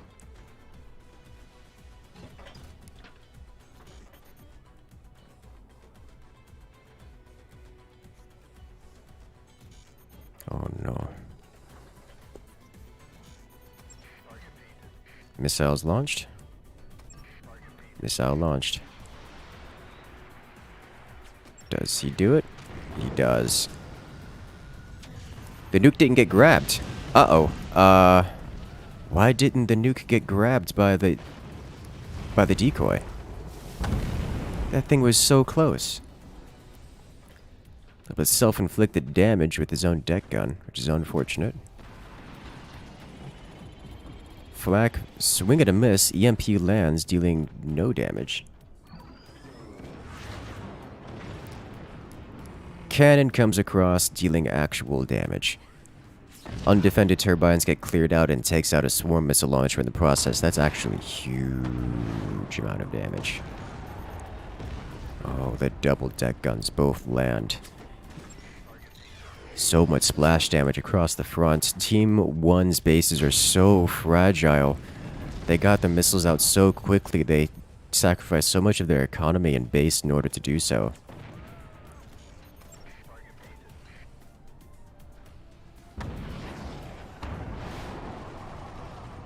Uh-oh. A single machine gunner takes down the nuke as the big cannons from below manage to continuously land their shots. Not dealing game-ending damage, but it's a lot. It's still a lot of damage and a lot of repairs they have to keep their eyes on. Especially considering Team 1 is only sitting on 3 mines apiece. They don't have the massive damage. That cannon just sniped out the nuke from Team 1. Team 1 has top space, has no more weaponry. That's an incredibly bad position to be in. Of course, Team 2's topmost core is down at 7% HP, but come on. They have such a strong advantage here in the game position. It's difficult to even be worried about only having 7% HP left. Oh, a single buzzsaw finds the weakness, completely removing one of those deck guns, which is a huge investment. That's unfortunate for Team 2, but Team 2 is fixing their flaw in their design. No more of that will be happening ever again. Adding metal in all fields. Is he gonna fire that before switching it to... Oh, well... I mean, I guess he hit the enemy base, but he also hit himself in the process.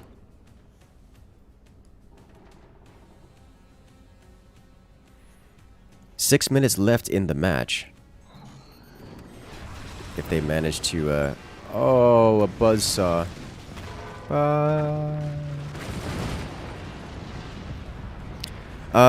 So, Team 2, despite having a massive advantage in game position, manages to build their bases with unlikely but nevertheless present vulnerabilities. And Team 1 just hits them with a buzzsaw and causes the entire base to fall down. This has happened to Team 2's top base, and Team 2's bottom base has lost very important weapons in the process of that.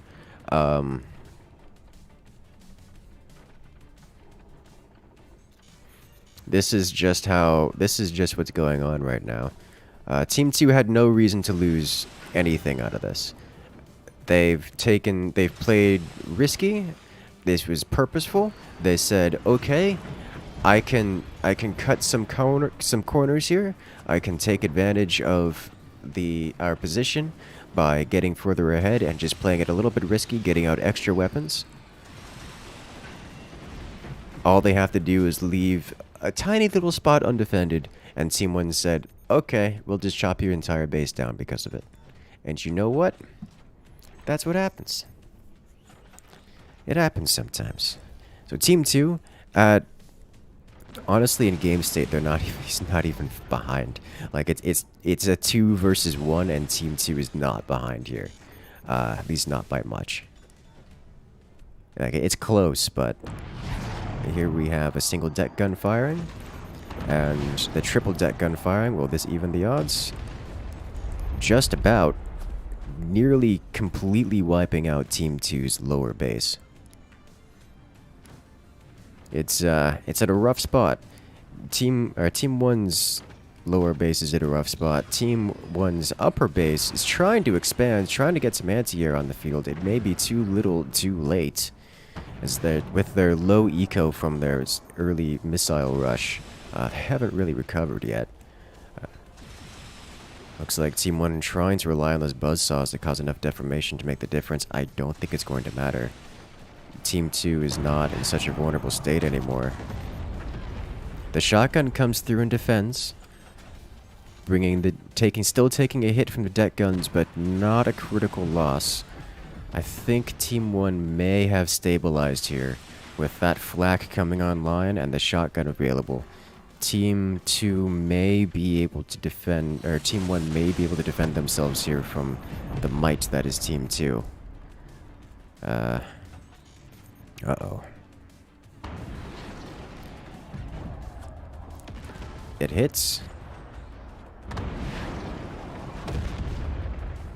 Question. The deck gun projectiles, they were to break down into what when the howitzer active? Was it the mortars or? Into mortars, but it's only howitzers that do that. It's just that Warthog allows you to build deck guns directly instead of needing a mount before. Okay.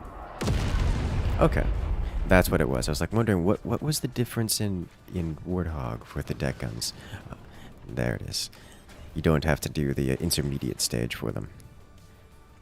A nice sniper lands on the EMP, massively deforming the base and shutting down the shotgun in the process. An AP sniper coming out from Team 1, landing a few hits on nothing of value. Team 2 sniper actually doing some pretty good work here. That single machine gunner earning its pay, taking out that nuke, taking out that warhead very quickly. Quite unexpected, actually. Looks like Team 1 deciding to completely reformat their base, because Team 1's lower base is so dramatically deformed that they'd rather just cut it all off and restart it.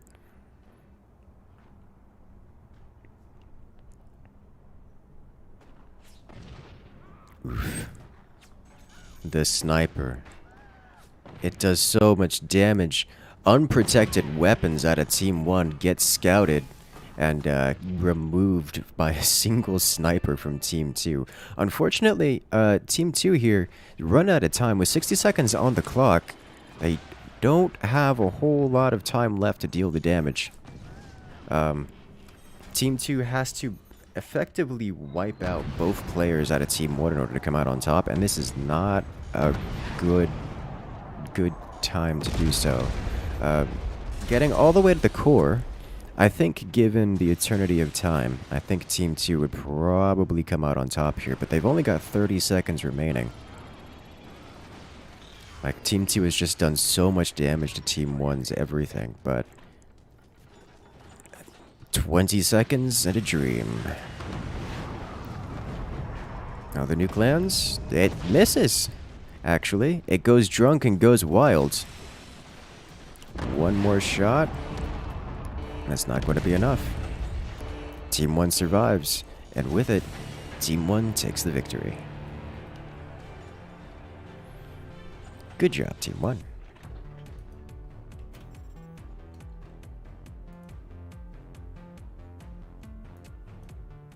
So very close, but so far away.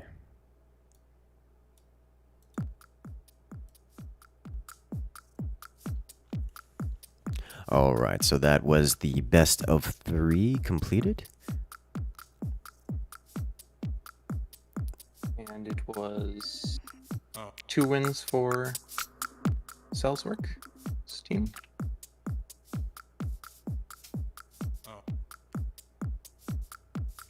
I wasn't keeping track.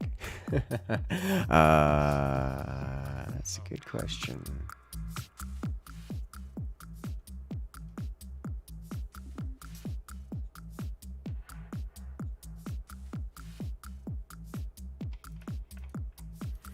They do have a question for the next match. Is it a 4v4? That's going. Okay, so I will assume that Good won the last match, and then they won this one. I will ask, though. Yes, please. I can look back through and double check.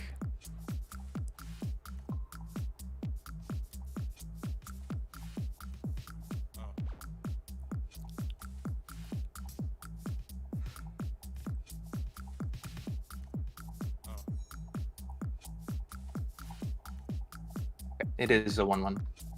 Yes. Okay. Yes, okay. So, let me see. For the final match, we can do 4v4 Flooded Fjord. So, the first match we did was the 3 versus 3, correct? Yes. And for that one, it was the team... Yes. Okay, so yes, it is a 1-1. All right. 1 for each team.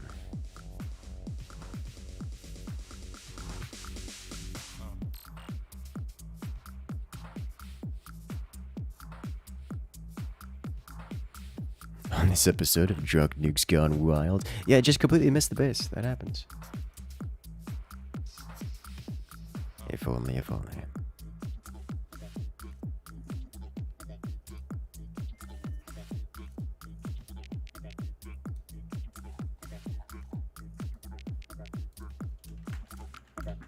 And is everyone there? We have 3 players from each team here. Okay. Let me just get that in. Which map is it? It is 4v4 Flooded Fjord.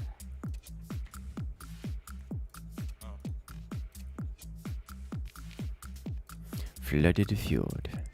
4v4. Excellent.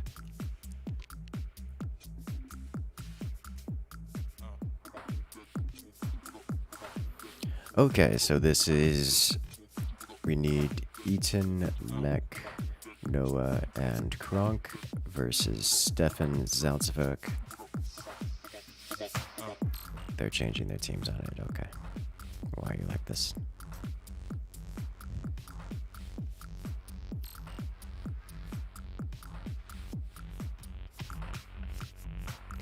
So we need all 4 players in here from the teams.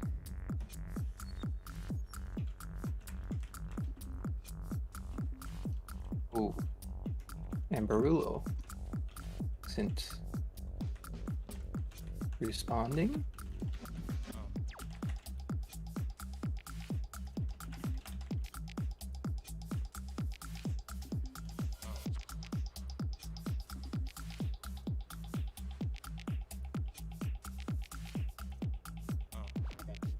The commander's mod is not enabled for this one, correct? It is not.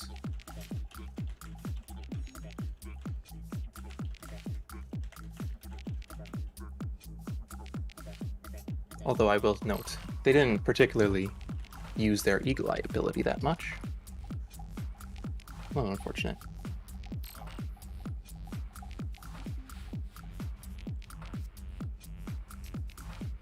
Are we just missing Emperulo here?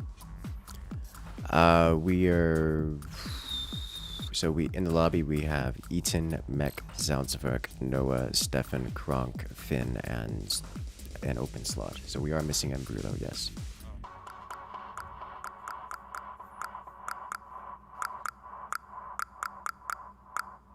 Oh.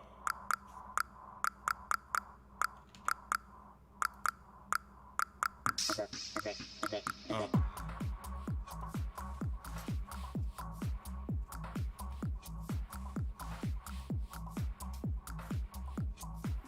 Okay.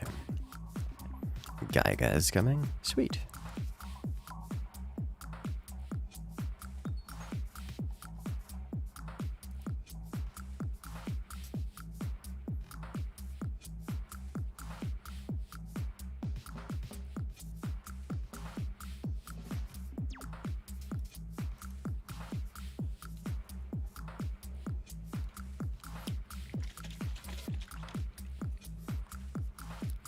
Are we looking for a replacement for Embrulo?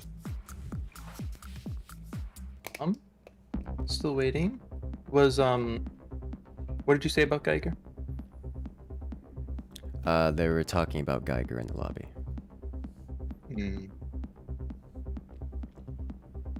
Well, if you want to just... Geiger is actually in the lobby now. Okay, there we go. That should be a fine replacement.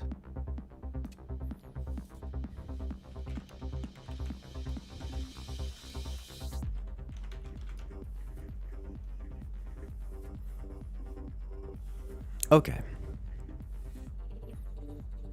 So we have here Eaton, Mech, Noah, and Kronk versus Geiger, Finn, Stefan, and Zalzwerk. Yes? Yes. Excellent. The map is Flooded Fjord 4v4, 15-minute time limit. And this is the decider match of the best of 3 for the knockout, yes? Yes. Excellent. All right, then we'll do commander bands.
All right, looks like this is going to be interesting.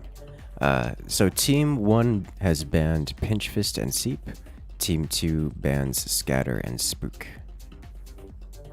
That will leave Pinch Fist. That will leave Scatter Shot available for Team 2 to use.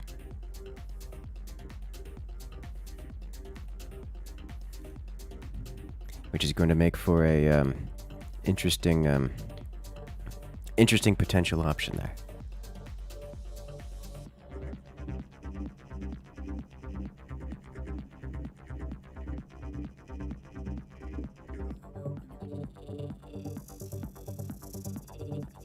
I wonder if they're going to take advantage of that.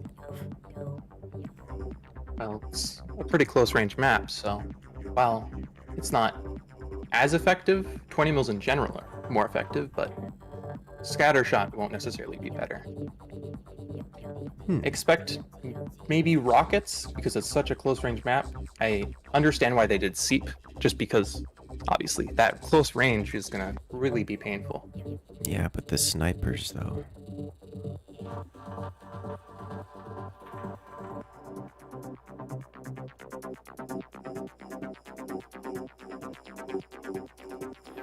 It's the scattershot snipers that are the real danger. Especially because they can one-shot rockets and all that kind of stuff.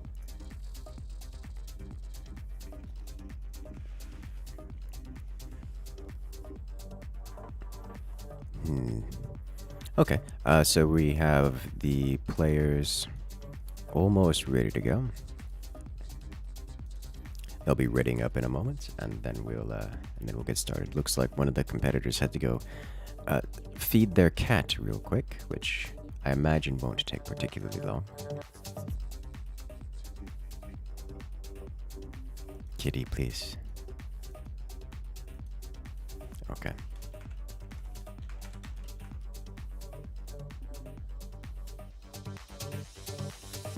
Alright, looks like the players have returned. The competitors are readying up in this 4v4 team deathmatch. On Flooded Fjord 4v4. Stefan, ready up. Do it. Do it. Do it. You can do it. Okay.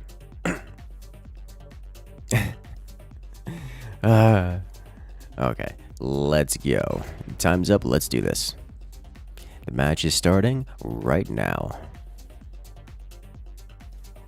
This is one chaotic one that I'm genuinely curious how it's going to go. Because we have quite an unusual layout happening here.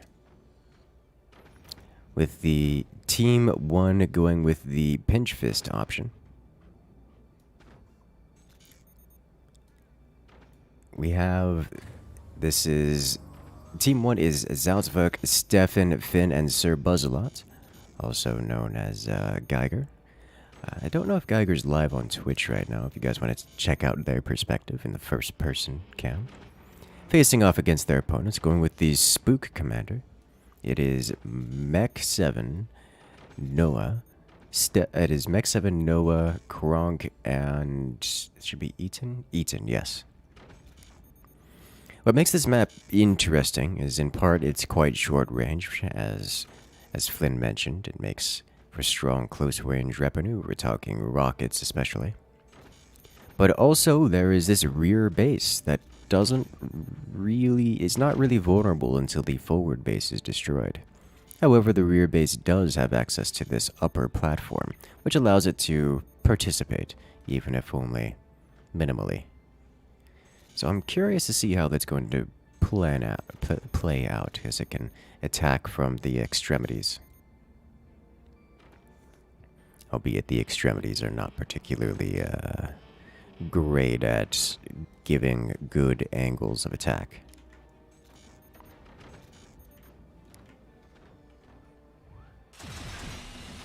Buzzsaw across the top removes some undefended turbines. Team 2 taking some damage for that.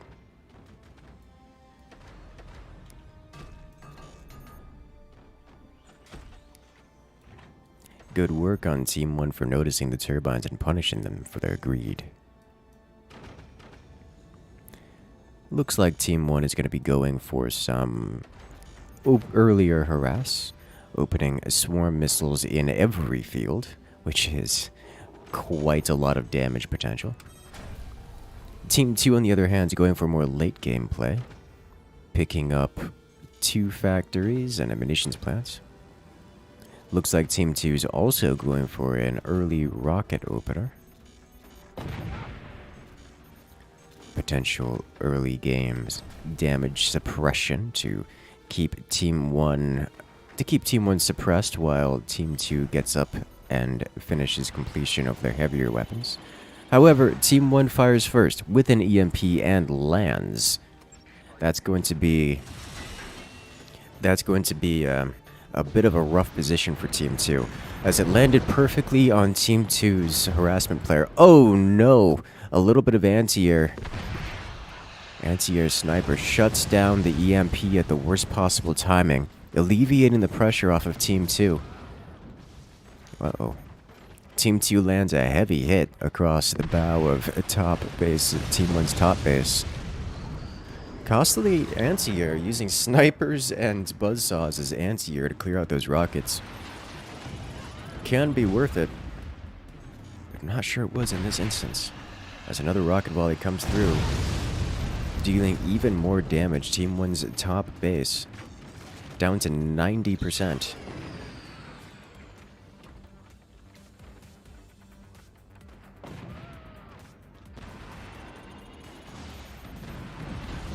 The flak trying so hard. The anti-air snipers in this match are just unreal. It's the EMPs are being almost completely shut down by snipers at this point. Just getting sniped out of the air. This is wild. This is not something you see often. Just the EMPs have not made it across the map since the start. It's to the point where he sold off those rockets as replacing them, because this is wild.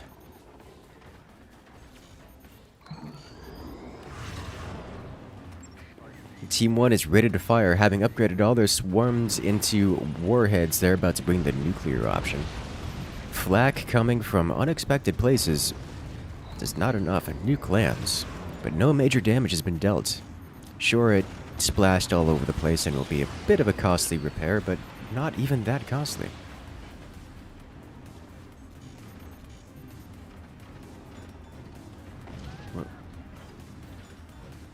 In the lobby, they're saying no active. I believe someone's confused. They're allowed to use their commander ability actives, correct? Like that's... Yes. I don't know if they know. I did try to tell them. There is no ability.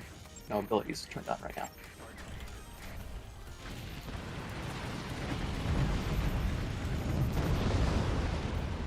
Okay. Nukes fly, nukes land. Again, splash damage all over the place, but nothing critical was dealt. Team 2 manages to get their heavy weapons online. We have fire beams coming from every field. The nukes are shut down. The nuclear option, as good as it is, suffers compared to heavy weapons in damage consistency. We'll see the nukes rushed out because they can hit just a little bit faster than heavy weapons. But the problem is, if they don't deal the damage, then they're just going to fall behind the consistent damage output of Team 2 here. So Team 2, given the next 5 minutes of life, will deal more damage than Team 1 can handle. It's just a matter of time. The question is, can Team 1 manage to get that lucky shot with the nuke before they hit that critical point? That nuke is the most drunk I've ever seen a nuke. It is going around. Alright, that's how that works now. And it's gone. Complete shutdown. 4 nukes launched. 3 taken down. The 4th one kind of just mitigated.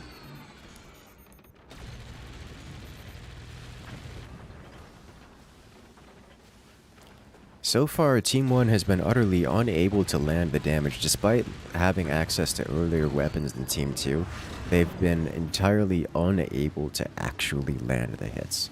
Whereas Team 2 is landing consistent damage. The Deca guns are out now, taking out a sniper, slowly chipping away at Team 1.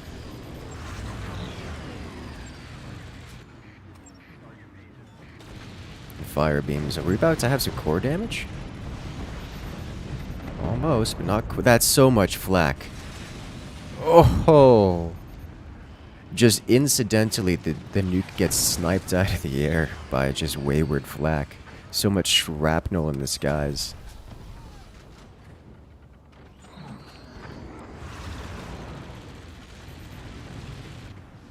Ooh, that was close. Bonwo up top nearly had one of his fire beams sniped out. As fire beam after fire beam just shred all the weapons and burn them out of Team 1. Plasma laser arrives, and with it... Oh, but a great nuke. Is he actually going to be able to save that? No. A super heavy hit with the nuke. In the luckiest of defenses, it manages to survive. The weapons that were hit managed to survive, but... Uh-oh. Massive damage.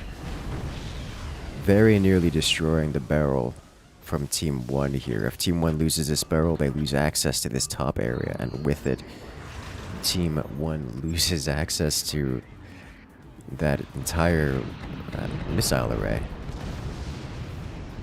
3 nukes fired. Uh-oh. 2 lands. 3 lands. Oh, that's... They got through all the flak. All the damage. All the flak is not enough. The nukes land, and with it, Team 1 has managed to deal devastating damage, and despite the consistent damage output of Team 2, I think that's just gonna be enough to put Team 1 in the lead.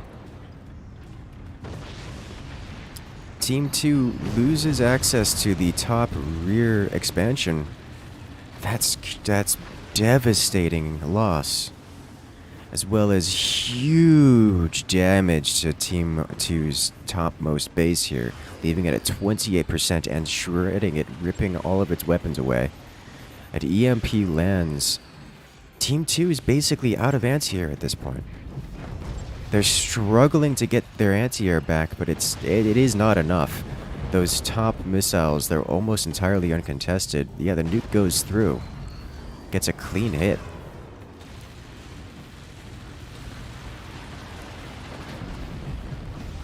A beautiful EMP. The cannons coming out from Team 2, actually dealing some damage. Not a surprise, cannons most often deal damage. It's kind of their gimmick. Will Team 2 react appropriately with the weapons here? Oh, the nukes. The nukes. They get shut down, but only just barely. As flak from below. Good hit. Uh-oh. Massive damage. Team 2's front and center base gets nuked twice, has its entire front section removed. Its core is all but entirely exposed, is struggling to repair as it eats rocket follow-up shots. A counter snipe actually breaks through, deals some damage. Uh-oh. Is this gonna burn? He hasn't noticed yet. And it's gone! An unchecked burn, an accidental ignition, ignites and destroys Team 1's lower expansion. That's gone forever, as more nukes come out. Is that a double nuke? Double nuke lands. It's not quite enough to finish off the base, but it is close, down to 20%. A surprise laser. Is this the end for Team 1's top base? He's trying. He's got sandbags. Is it going to be enough? Not even close. Bringing his fort down to barely nothing, hitting the ground with the weapons. Team 1 loses an entire core. Interestingly enough, I'm pretty certain... Yeah, no, that Team 1 is still very much so in the lead here in terms of damage dealt. Burning a plasma laser, burning a plasma beam just to take out the nuke. Oh, that's too late, it's over. Core ripped off and destroyed. Team 2 loses yet another core. Down to 2 cores left, or 3 cores left. It got not much remaining. They are incredibly damaged. It is 3 cores to 3 cores. But Team 2 suffers dramatically in the HP remaining. Another nuke lands, no damage dealt. Another nuke lands. Nice repair bill, but nothing critical. A cannon shell over-penetrates Team 1's forwardmost base, hitting the second base in the rear, and actually dealing some core damage. Of course, not enough to come anywhere near the amount of damage that Team 2 has sustained on their cores, but nevertheless a good sign of hope for Team 2. Again, the cannon's consistency. If they can keep that up, they'll be in an okay spot, but they've taken so much damage from the wayward nukes at this point. It's very difficult to come back here.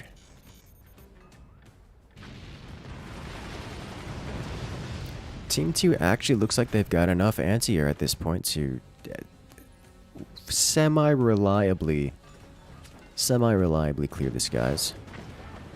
Cannon shell cutting through, taking out a sniper and a door to go with it.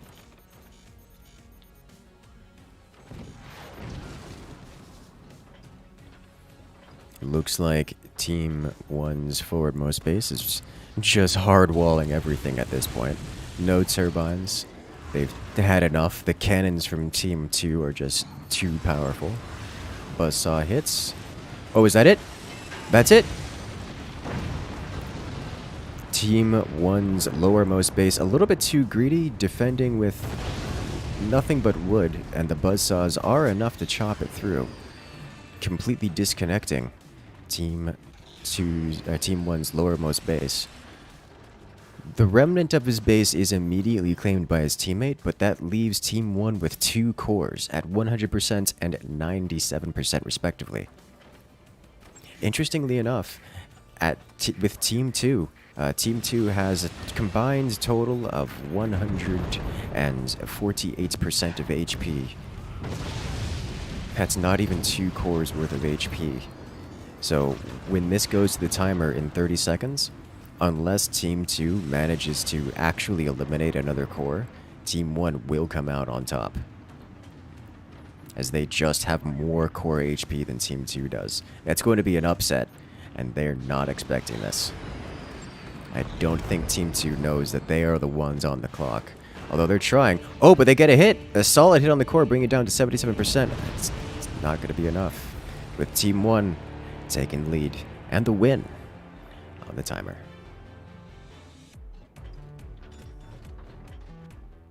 There we have it, ladies and gentlemen.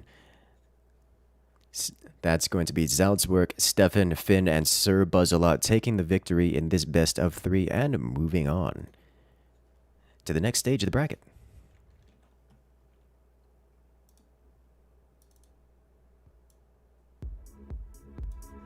Very, very close. That was a buzzer beater, as it were.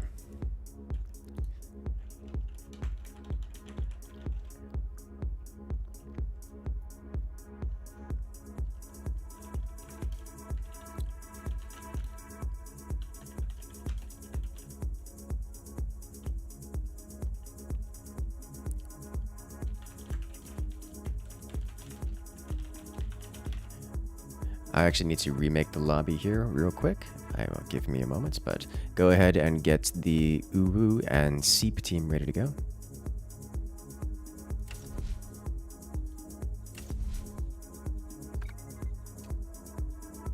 Why is this not? Okay.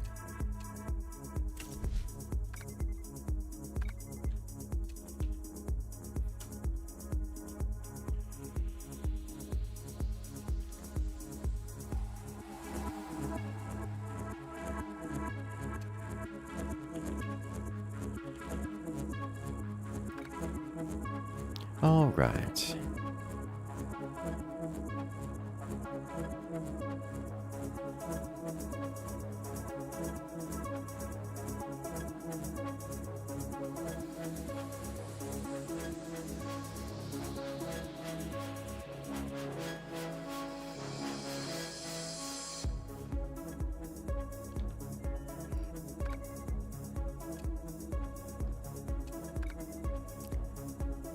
We have the new team members coming in now.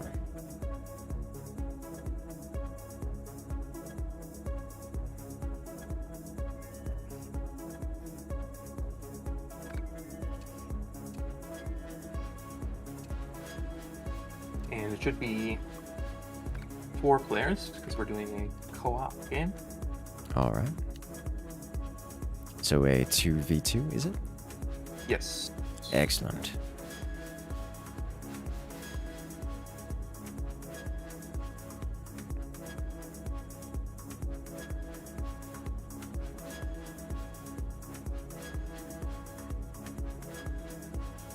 Are there any other unusual options for this time around? Let me see. I am not 100% sure that this is working, but we'll be doing another commander upgrades. All right. And the map name? Let me just Load it. Excellent. So we'll be doing another Commander Madness match.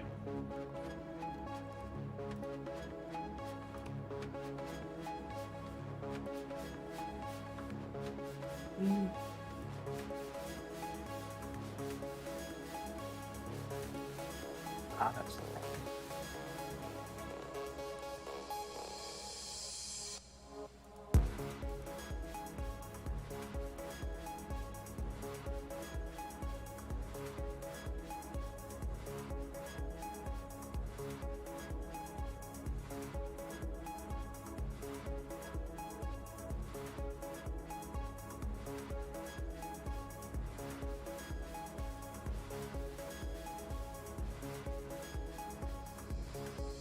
If you give us a moment here, guys, we'll be getting this next match ready to go.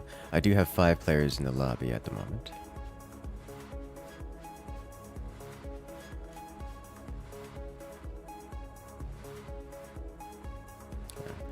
This is a 2v2 this time around, so you're more than welcome to join, so you can see without the delay. Watch without delay then. Whenever you get it ready to go. I was a co-op game. 4 players.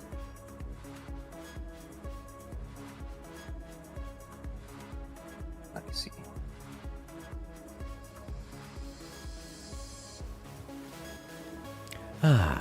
Alright, ladies and gentlemen, so here we have the Controlled Chaos Tournament. Tournament is a strong word. More of an event, showcase, show matches, where we basically have some rather unusual matches going on. We see co-op all over the place, and we see some kind of we haven't had a whole lot of asymmetrical maps. It seems that most of the players are not opting to go that wild with it, but we do have the occasional application of the Commander's Upgrades mods, which is basically changes the way some of the Commanders works. I do not remember the details on all of them. We have seen a few so far. The Eagle Eye was a fun one, where they were basically allows snipers to paint targets for weapons other than swarm missiles. Say if you had a bunch of minigunners, you could use the sniper to then have all those minigunners fire the same position, which is actually kind of cool. Similarly, we saw the Warthog, which changed the way the Warthog commander worked. Notably, it changes some of the projectiles, like the howitzer projectiles, such that when you shoot down the howitzer projectile, it explodes into a rain of howitzers. Hey, let me just join in fast. We will be doing another map that includes this commander's mod in this particular upcoming match. We have the mod maker joining us right now, and there he is. He's going to suggest the map and we're going to get the mod going. On Vanilla Large 2, it's going to be, so this is going to be Vanilla Large, but with the mod installed, yes? Yes. Alright. It should be co-op 4v4, just to clarify. Alright. Missing.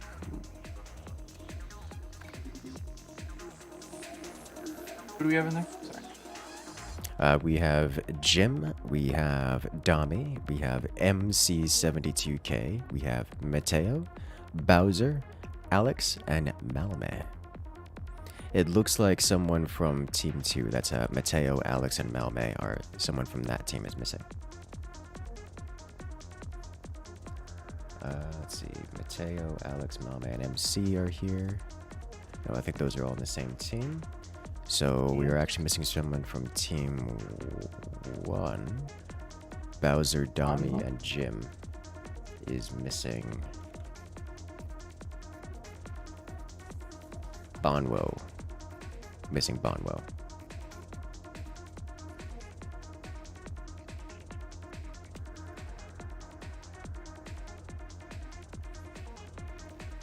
So this particular match is going to be on Vanilla Large, which is a 2v2 map, but we have 4 players. So there's going to be 4 players controlling 2 bases, which is not...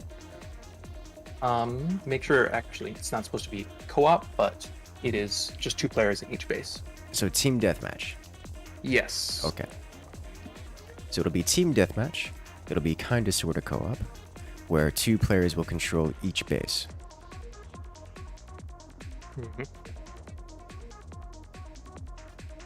The biggest changes would be they both have to build tech still.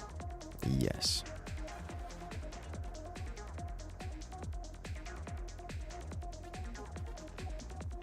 And if you can make sure that...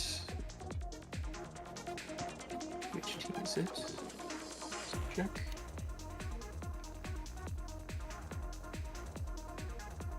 Make sure that Seeps, Mateo, MCC, Alex are on team 2.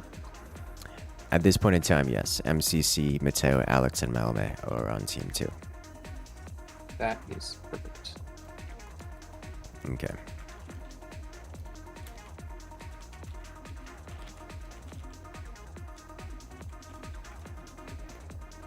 Alright, we'll do the commander bans right now. Have they already selected the commanders? They have, so we're not Bans doing or not. bans. Yes.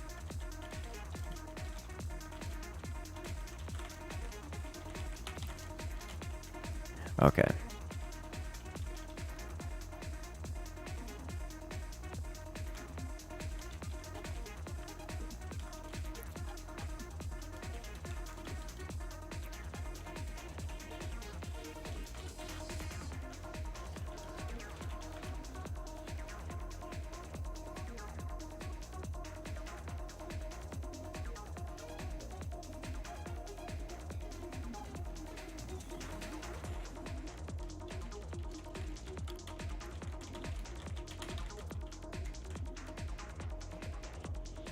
Alright, so they're making sure to select their commanders. Could be And they're ready. Warthog for team 1 and Armadillo for team 2. Ooh, interesting. Okay. So go ahead and explain to us what the we've seen Warthog, but go ahead and explain to us the differences in this upgraded commanders mod. What changes to them? The main ability for damage, at least, is 20 millimeters will now fire AP projectiles as well. So it'll generally increase their damage by a decent amount. It does cost more to fire, but it's still somewhat noticeable. All right. But the second and active ability, perhaps more important, but it's that the entirety of all the other enemies' bases will basically become 20, 30, 40% heavier. So if they have not built enough stability, they will collapse. Oh, that's devastating. So it just adds weight to the enemy's base during the commander active, yeah? During the commander active, metal is a little heavier. Well, it's 3 times heavier. Oh my god. Does Team 1 know that?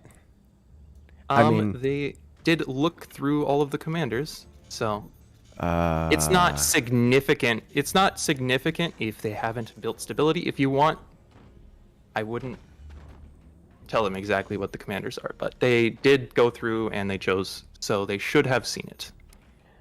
Okay. Hopefully no one collapses is what I'll say. Have you seen these players? Maybe a 4-long will save them. Hopefully. Like these players have yet to not have blinking struts in their bases. Just the normal build includes having blinking struts in their bases. Okay, this is I have expectations here. Let's see if that turns out. Team 1, we have the Warthog Commander. We've seen that one before. Bonus damage, more cannons, great experience for anyone cannon lover. Here we have 4 players spread across 2 bases on Team 1. It's Jim MCC72K, it's Bowser, and it's Bonwo facing off against their opponents on Team 2, going with the Armadillo Commander. It's...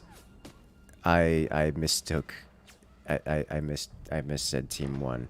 Team 1 doesn't have MC72K, and Team 1 has Dami. Team 2 has MCC72K, Mateo, Alex, and Malme. There's a lot of players going around here for such a few amount of bases. As Team 1 is just sniping. Remember what I said earlier about just giving a sniper to your friend and letting them shoot things forever while you do the actual build? Yeah, that's what's happening here. They have one player just sitting on the sniper whose only job is to snipe things because they can, and the other player focuses entirely on the build order and doing all the infrastructure. That's what's happening. Team 1 is going for a relatively high eco cannon rush. We have double cannon facilities coming out of Team 1, maximum economy being placed down, whereas Team 2, a little bit slower on the economic upkeep, on the uptake, but spreading out their technology a little bit. Team 2's top base is going for the laser production facility. Team 2 going for the cannon, the lower base on Team 2 going for the cannon production facility. So we're going to see some diversity of weapons, whereas Team 1's just building cannons, which is not a surprise because Team 1's got Warthog, and Warthog works best with cannons. Here you can already see the wobble appearing off of Team 1's top base. I am curious to see how long it is until the stability tech comes out. We actually already have stability tech of the Team 1 top base and the Team 1's lower base. Team 2 hasn't done... Team 2's top base has done stability tech. As they are going to need it. Oh no. I am dramatically concerned. Team 2's commander ability is at 39% charged. Just from the sniper exchanges.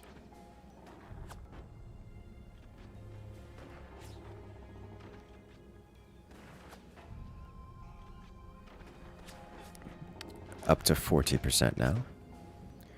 We have a cannon and a howitzer placed for Team 1. Not a big surprise. Team 2 going with the tried and true fire beam plasma beam combo. And also a howitzer. The team 2, both players, or both teams' lower bases, the frontmost bases are going for the same build. It's actually just almost a perfect mirror down to within a few seconds of the howitzer placement. That's just what's going on there. I think the only major difference is that Team 2 has replaced their forward structural bracing with a mine, so they have 6 mines, whereas Team 1 only has 5, but a stronger forward defense. So I think that actually puts Team 2 in the advantage toward the late game because they have a bit more weapon variety and also a bit higher eco overall. Whereas Team 1 got their economy a little bit faster. That'll get them their weapons a bit faster. I think Team 1's going to fire first here. But Team 2, given the totalarity of time, is going to have the advantage. It's just a matter of whether or not Team 1 is going to deal critical damage in this first opening volley. I think Team 1's not actually interested in doing an opening volley. They're taking it nice and slow, defending themselves at first. They're going to give Team 2 the time to catch up. Team 2 may actually fire first here. I think they will actually, despite being somewhat behind in the weapons construction.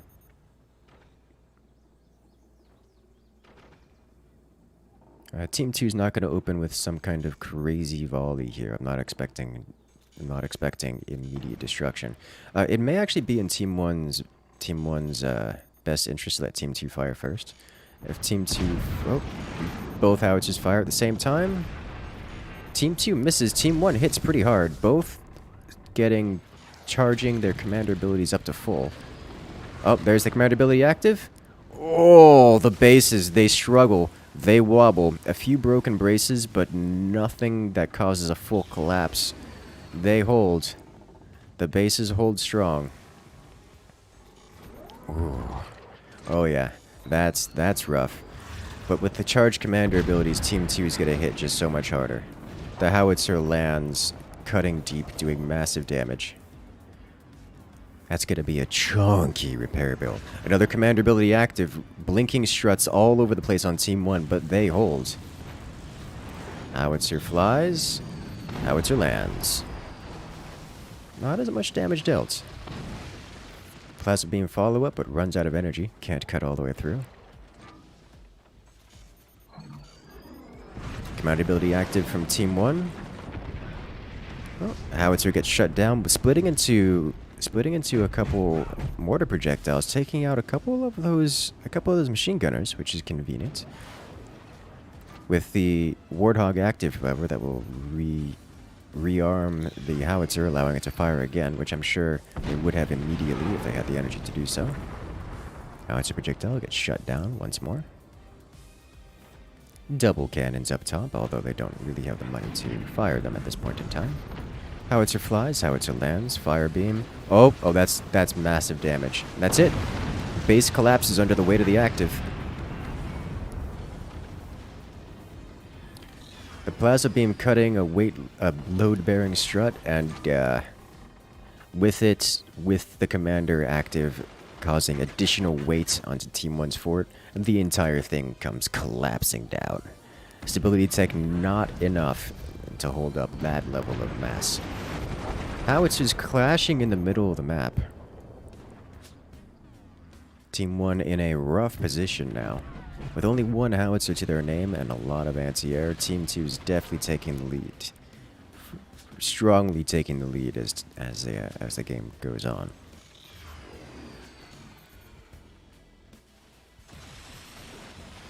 Buzzsaw cuts. No major damage dealt.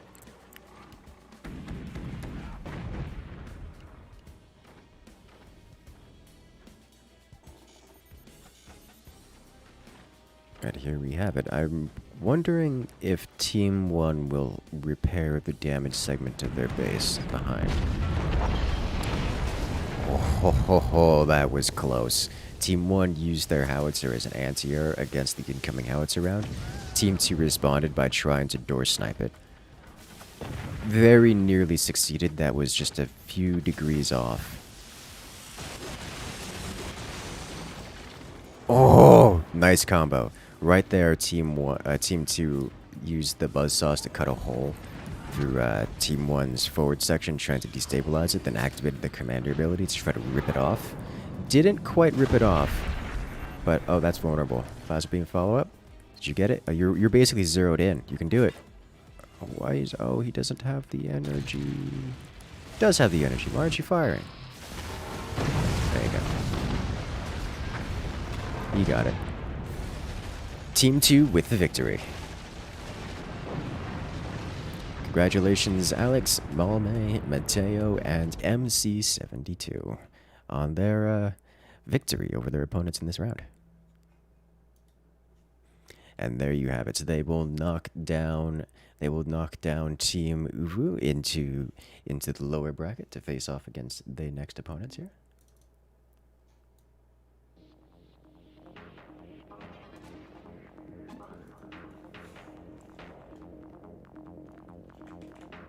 Okay, that should be Hulu versus ECX. Yes. Get them in here. Should be a little interesting. It's going to be a 2v3, which will bring in some problems, perhaps. Interesting. Yes. Okay. So it's going to be a 2v3. So what are the rules of this one?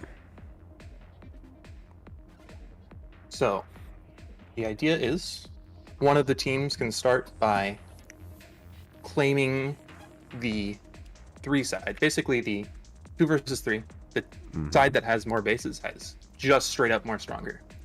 Okay. But they can do is the side that is getting the weaker side can opt to say, I will take the weaker side as long as, for instance, my cannons have twice as many projectiles, or I have 50% more eco, or Okay. they can ask for a commander upgrade. Okay. It's all dependent on what they decide in the game. And of course, if the other side at any point says, I'd rather be the 2 because double cannon seems a little strong, they can steal it from them if they think it's too strong. Okay. Has that decision already been made? No, because Okay.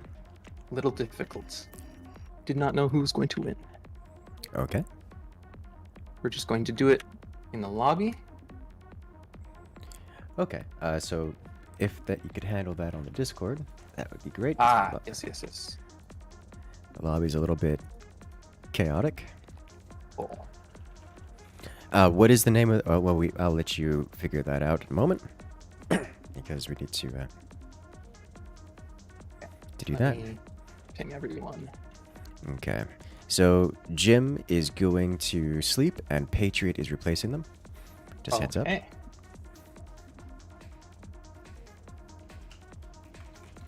This is a best of 3, yes? As it is an This elimination is a match? best of 3. Yes.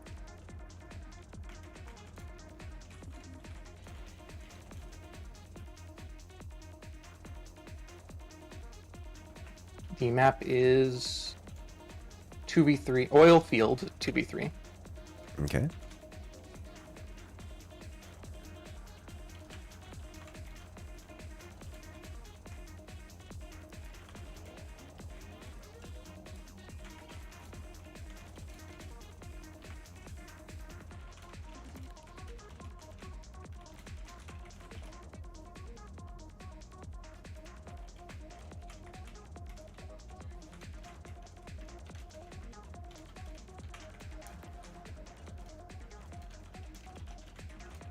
Oh, that's wrong.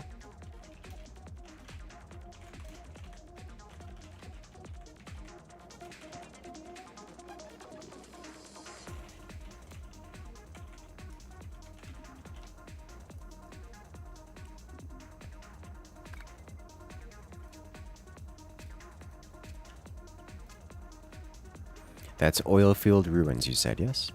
Yes. Okay. And it was... Ooh, we lost. Sorry. Let me see. There we go.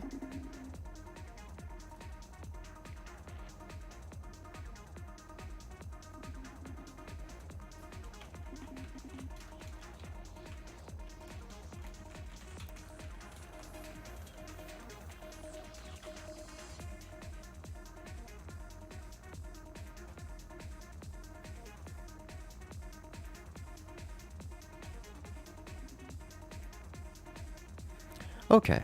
So right now our competitors are speaking to Flinshadow, the host of the tournament, currently in the Discord on this call. And they're discussing the details about which team will only have 2 players, which team will have 3 players, and what benefits the team with 2 players will obtain for having 1 player fewer.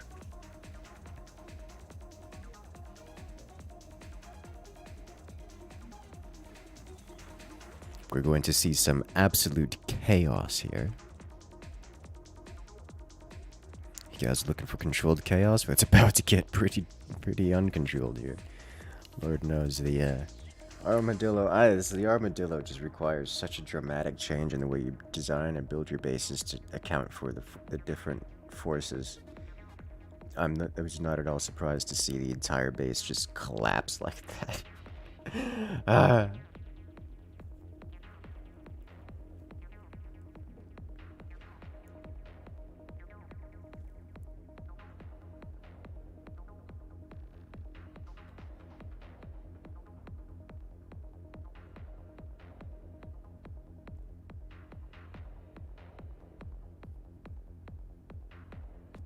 Okay, looks like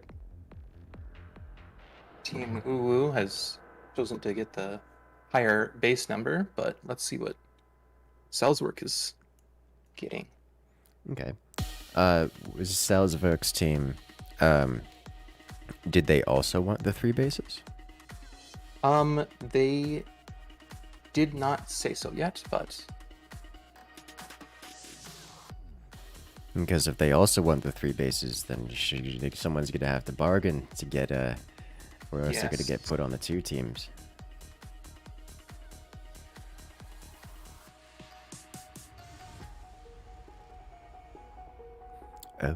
Oh my.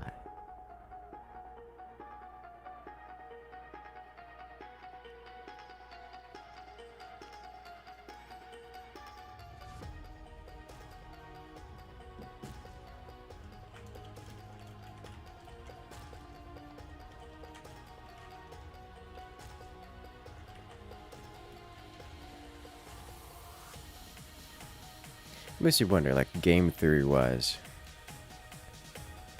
it actually makes sense if you want to be the team of 2. It actually makes sense to refuse to be the team of 2 until because then you can get a better upgrade. then you get a better upgrade, yeah, and then you just choose the upgrade. I don't think the players have an understanding of the rules at all. To be fair, I don't really either, but.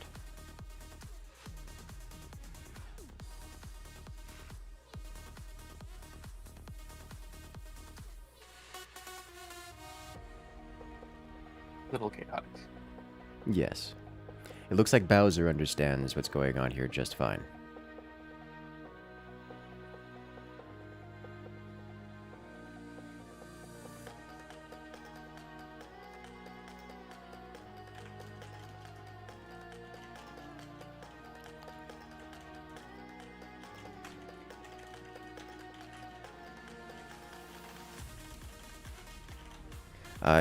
The teams will have to decide for themselves which players are participating, yes?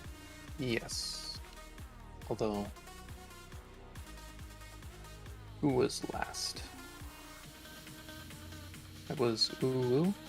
Okay, that was yeah.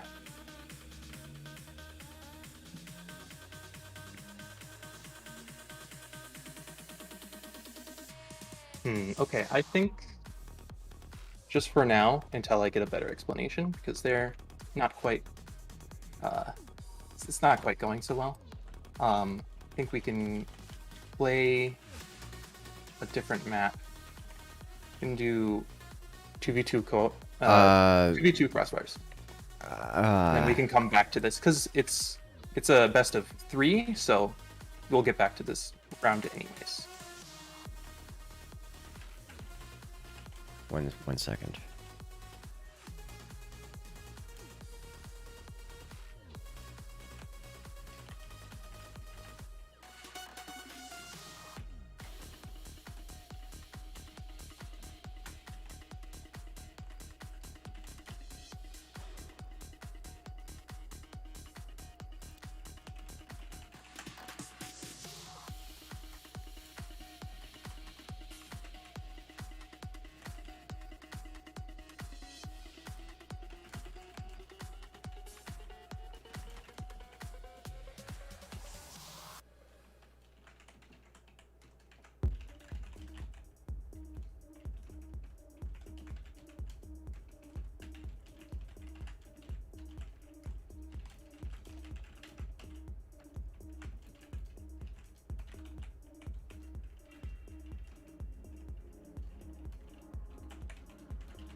Alright, so what I've gone and done is I've gone and posted in the Discord my understanding of the rules, and I'm going to hope that my reiteration of them is going to clear things up, as I tend to be able to describe things cleanly.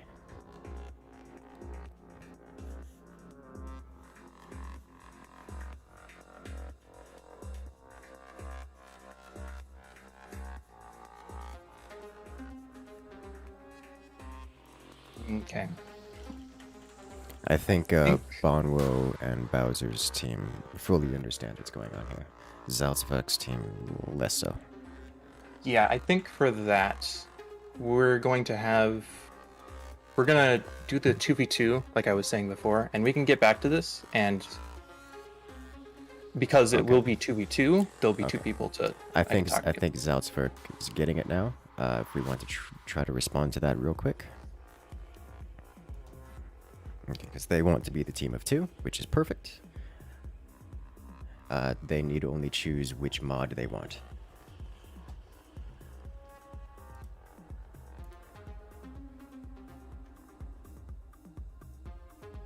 Wait.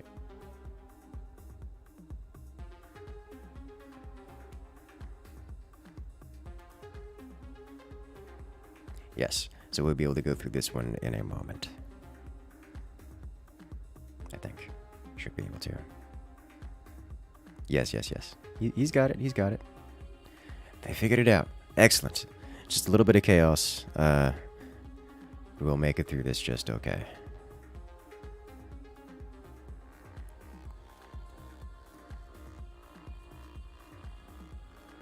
All right.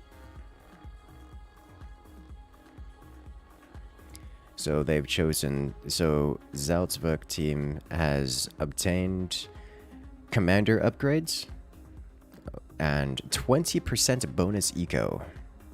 So they will have only 2 players, but they will have 20% more eco, as well as the commander's upgrade. Whereas their opposing team will have 3 players, but no mods at all.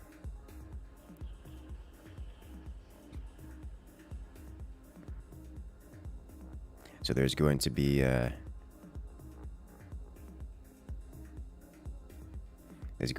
ooh.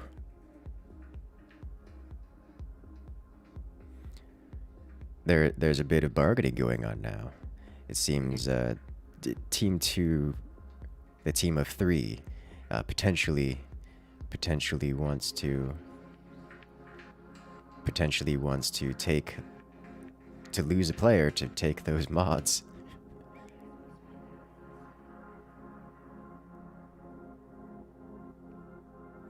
Flynn, you may want to reiterate exactly what Zaltzvek team is currently getting.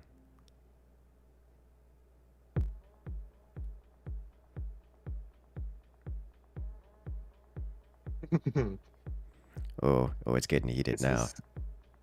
Yes, just reiterate exactly what the team of 2 is getting right now.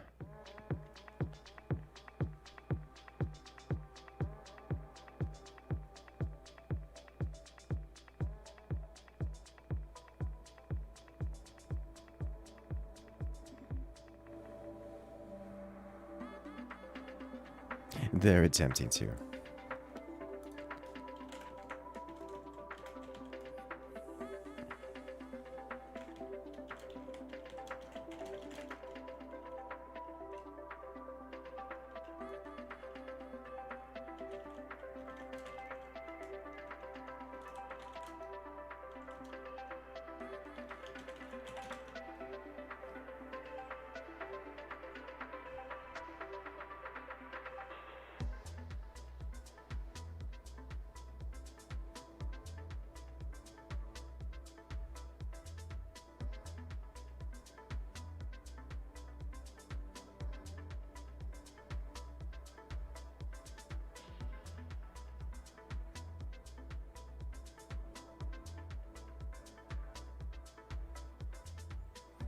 If only, if only.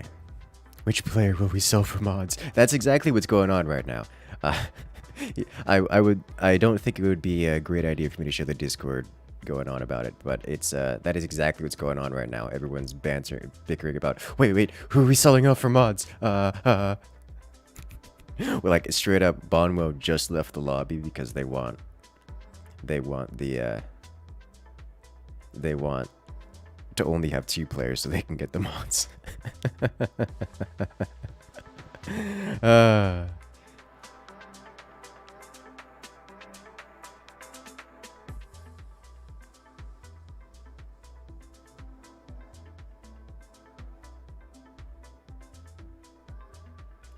Okay. There we go. Okay. So, Bowser, I will type it in. Bowser has chosen to get a commander upgrade and 20% more eco. Okay. But he will take this side of 2. Okay.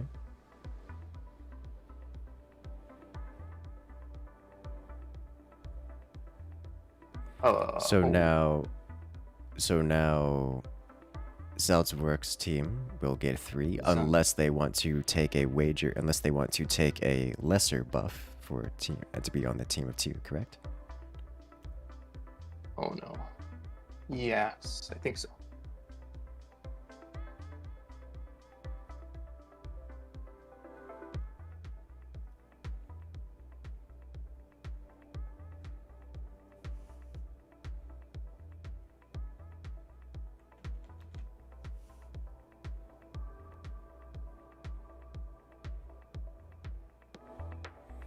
You recently fired up StarCraft 2 to start playing Zerg Wars and Direct Strike after watching the streams. Realize your PC can't handle late game. What is SC2 bottlenecked? SC2 is bottlenecked pretty hard on the CPU. It's it's a bit rough on that end. If you reduce your effects like particles and such, it helps. Because this doesn't seem particularly harmonious. Perhaps we, like I was saying, do the 2v2 match because this is a best of 3, and then I will work it out with the remaining 2 people. Okay. And that way, no more wait. Yeah, I think the concern is that this wasn't explained beforehand, so people are trying to figure out what on earth is going on.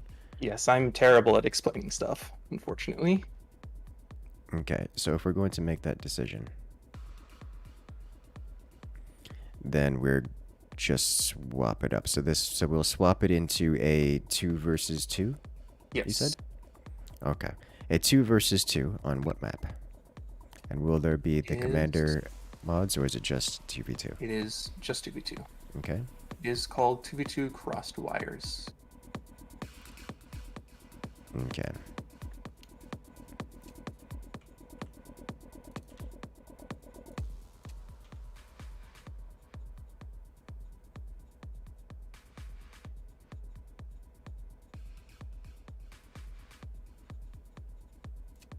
Crossed wires 2v2. Yes.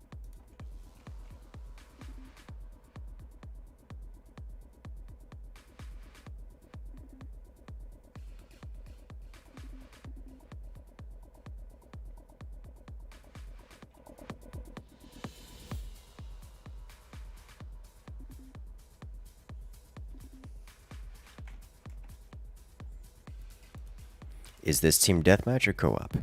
It is team deathmatch. All right, so standard vanilla, nothing super crazy going on for this one while we handle the bargaining behind the scenes, yes? Yes, it is just going to be an interesting map.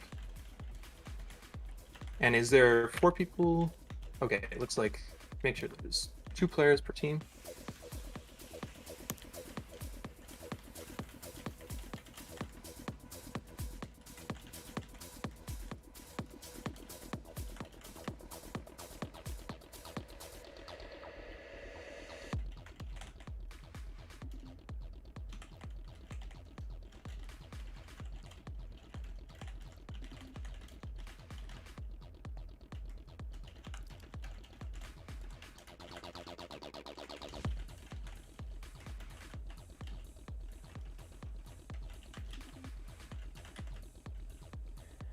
Okay, and Team Embrulo, that's Team 2, and Team 2. Okay, excellent.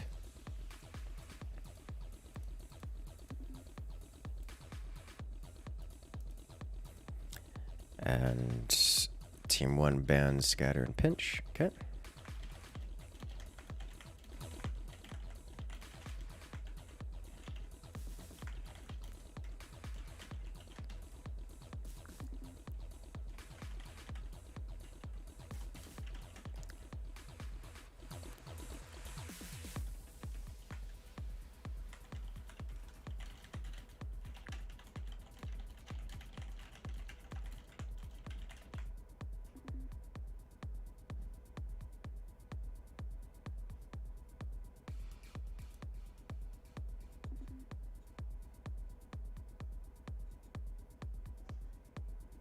Okay.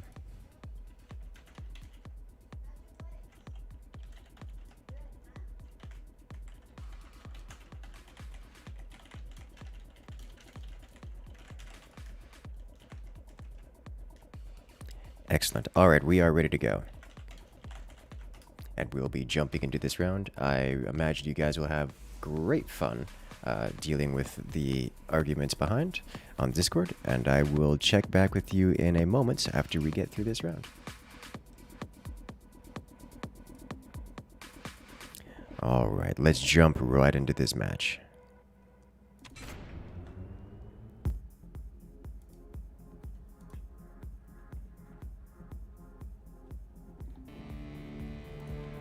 And we're off. Ladies and gentlemen, welcome to this round of the... What on earth is happening here? Okay, so here we are in quite an unusual match with Spook versus Seep. Team 1 choosing the Spook commander. We have quite an unusual base here, being played by Dami and Bowser. This is an unbuildable zone where you cannot build there. You cannot have any of your structure touch it. It can't cross through it. This is an unbuildable zone, which just makes life difficult because of its inconvenient placement. Up top is somewhat more normal. And this team here, Dami and Bowser, facing off against their opponents on the right side. It's Finn and Sir Buzzalot, or Geiger, as he is known by his other name.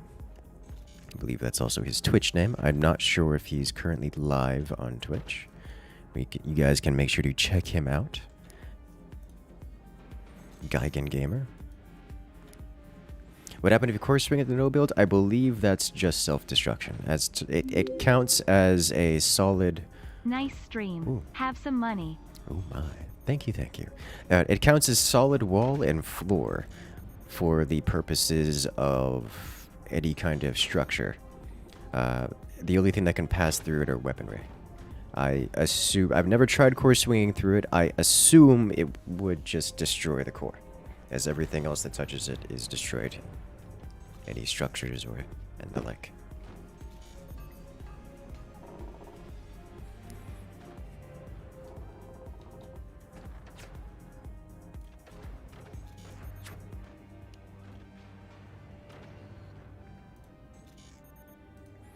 Okay. So the strategies employed by each team so far are fairly different at this point. We have Swarm Missile Rush coming out of Team 2, which is not at all a surprise, given that they are the Seep commander. Team 1, on the other hand, is going for a flak heavy opener and heavy weapons, it would seem. We have the laser protection facility coming out of the top base, as well as, well, nothing but flak coming out of the bottom base, which is understandable. Masses of swarm missiles are being launched at this point. And across they go. Damage at the core, down to 30% and dropping. Stabilizes at 28%. Massive damage has been dealt. Those energy shields are portals. These are portals, which I can only assume link directly across, making this lower area quite the interesting target.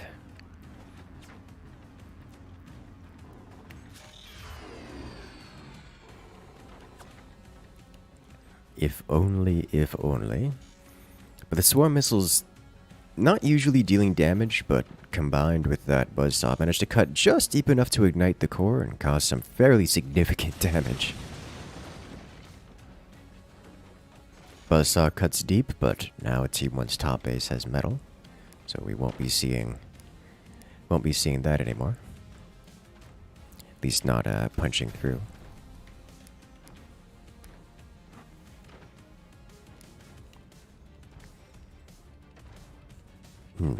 It's worth noting that there's a fair bit of debris in the center, which prevents direct fire weapons, or at least makes it harder to utilize them.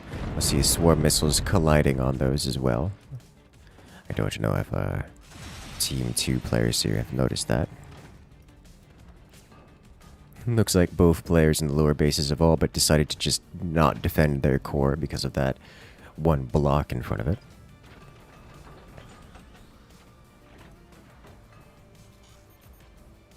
So I am curious how this will play out. We have more swarm missiles being launched.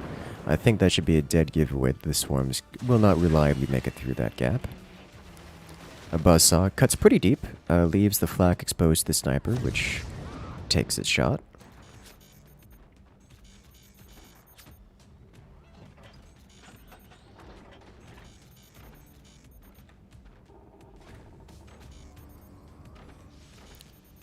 Just constant building up. It looks like the Team 1's top player hasn't yet placed their heavy weapon, which is unfortunate because now is about the time when you'd usually be firing your heavy weapon. And they haven't even started building it yet, which is really rather unfortunate for Team 1.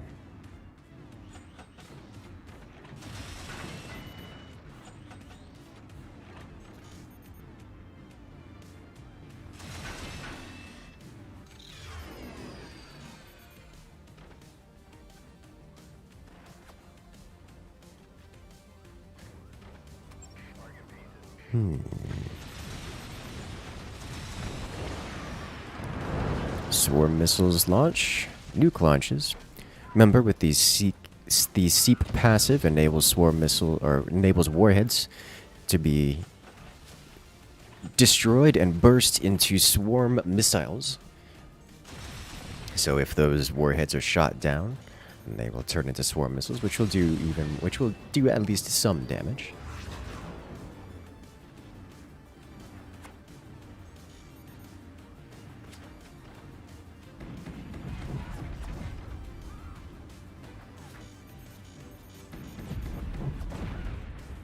Flak shot down by the sniper.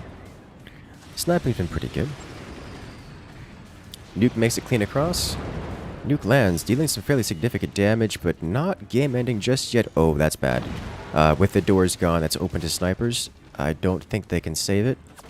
Oh, but the sniper just misses, and the wood completes in time. That plasma beam, it survives this time around. Buzzsaw trying so very hard. That's so very close to falling down. Oh, can they save the metal before it drops? And oh, they did. They saved it. Okay, nice. That plasma beam survives, but will it survive the next nuke? Because assuredly the nuke will go there. Oh, the cannon fires and blows itself up. Oh, that's unfortunate. The first mortars are launched. Damage dealt, but nothing critical.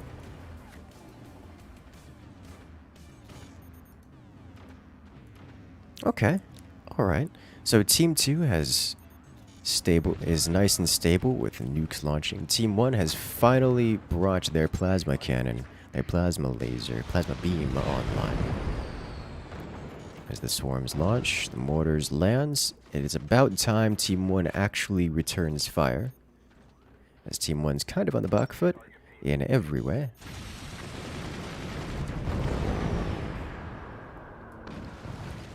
The disconnect happens, but it's not enough. Team 1 is able to recover from the disconnect without too much of an issue. Will they finally fire? They will! Penetrating through. Taking out a sniper, but nothing else. Oh, never mind. That's a collapse. With it goes some energy production, sniper, a few extra little internal bits. Nothing super critical. The nuke launcher up here survives. It's getting its own personal energy shield. completely worth. A good bit of damage dealt for that plasma beam. The energy shield comes online, protecting from the plasma beam, ricocheting the damage back up into Team 1's topmost base. The nuke snakes through the tiny gap and actually manages to deal a bit of damage to Team 1's lower base. I still think Team 2's got pretty hefty advantage here, especially once its third nuke comes online. Team 1 perpetually vulnerable to the buzzsaws, and Team 2 is very happy to field them.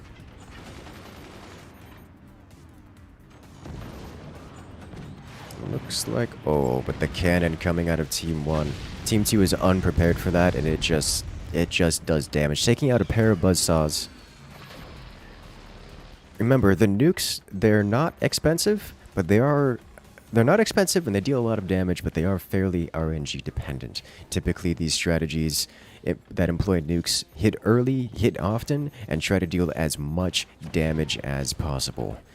But heavy weapons like cannons are where the real damage comes in. Only because of their consistency. The cannons don't deal as much damage as the warheads. Lasers don't deal as much damage as the warheads, not even close.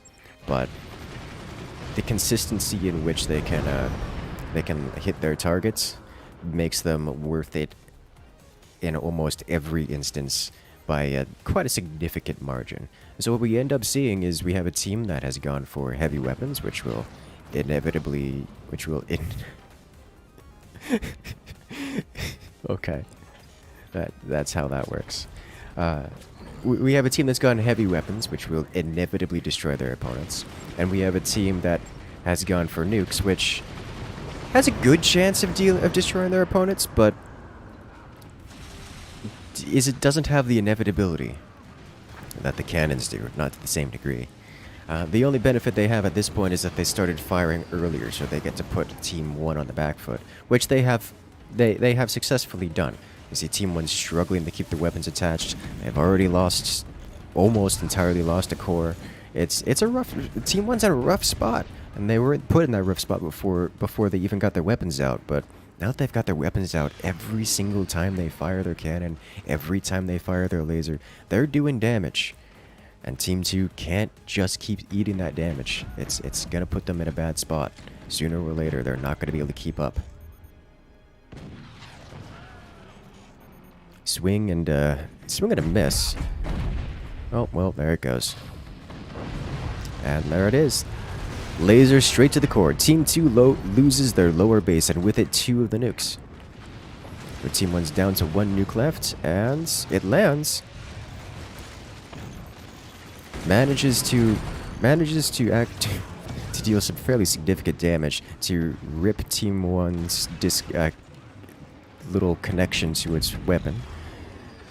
So it temporarily loses access to its plasma cannon.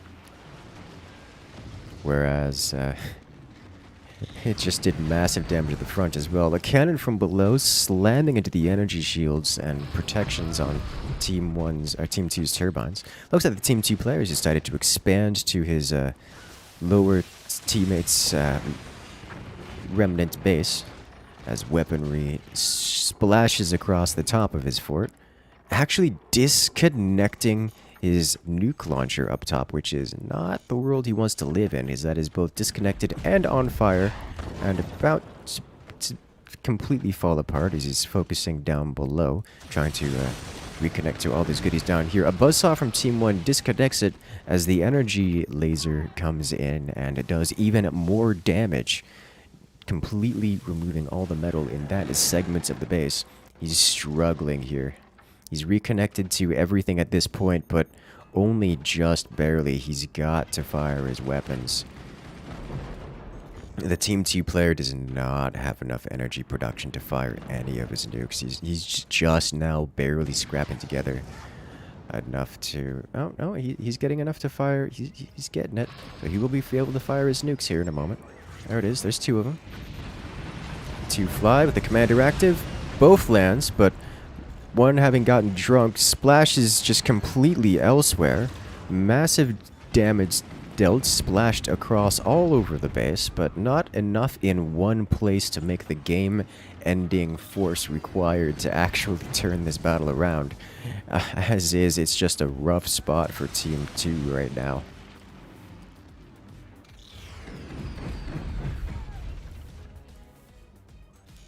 Oh no. Team 2's final player. It's Finn. And he's trying. He's holding his own here. He's down to 4,000 energy, which is enough to fire one nuke. And 60 seconds left to make the difference. He doesn't actually have to fully eliminate a core, but the plasma beam coming from across the top removing one nuke launcher. Remember, Team 1 has lost 28% of a core so far. If he removes this top core entirely, then it will be a draw. And if he removes this bottom core, then he'll actually win. So he's got a chance, but with only 30 seconds left, he's got to fire roundabout now. And I don't think he's going to have time to... Nope. Plasma beam straight to the core. Finn is eliminated. With that, Team 1 takes the victory. Bowser and Dami go 1 up in this best of 3. Alright, so it looks like we're finished up here with this. So this next match should be the bargain match. The 2 versus 3 with custom mods selected. Yes, and that was Bowser one? Yes, Bowser and Dami were successful in this first match. Okay. Let's see, so they... Currently the bargain is the side with 2 bases rather than 3 would have 35% more eco, Okay. 50% more more weight. Well, the enemy would have 50% weight, and they'd get a commander upgrade. Okay. We will see whether or not they take that, however.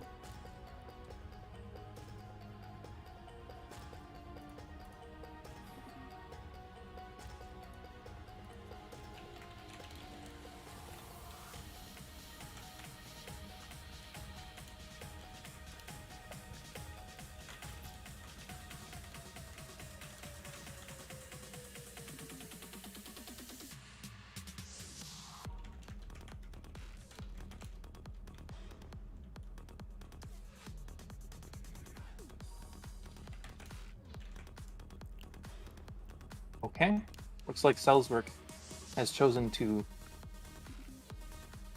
take that over, take the 2 bases with the extra economy and extra weight over the 3 bases. Okay. So now the bargain must continue. Oh no.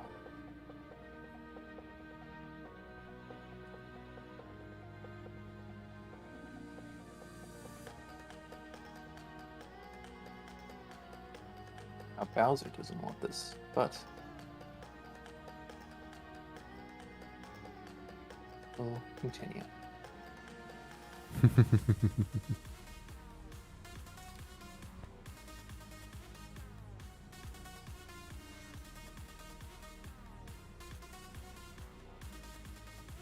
So at this point, there is a fairly heated discussion going on in the Discord about what restrictions and what mods and what powers each team will have.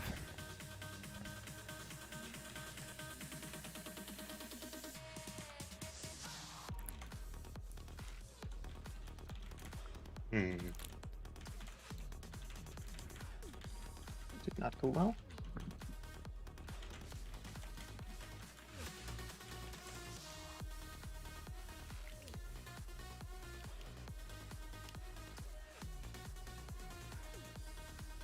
Could I show the Discord discussion? I don't think that's wise at this point in time. Rather, as funny, as enjoyable as I can find it, and as much as I can understand why you guys would want to see it as well. I think it would be best if we don't do that.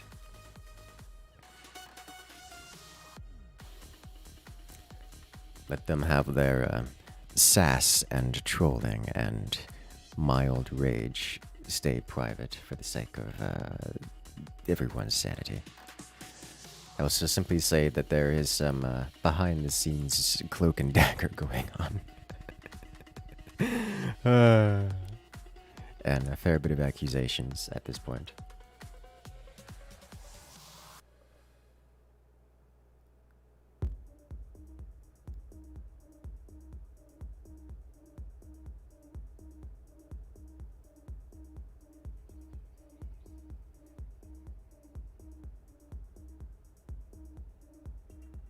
If only, if only.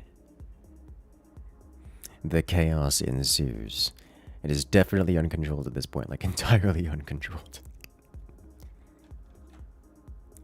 Oh no.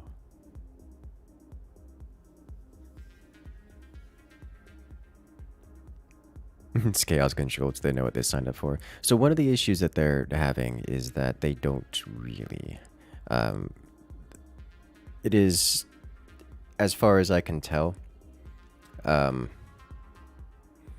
the rules were not particularly well explained, so most of the players are just figuring things out as they go along, which is not great. Oh no.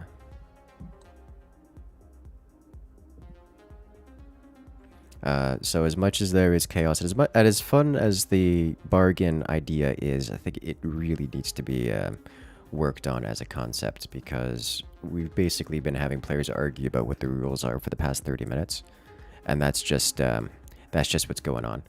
So, oop, that's not great. But we're getting to it. We're getting to it, I think.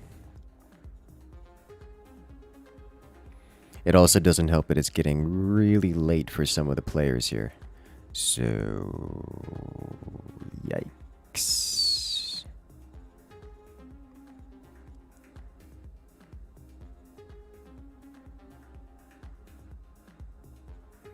Okay, we're getting to the point where players are having to leave and get substitutes because it's taken so long. But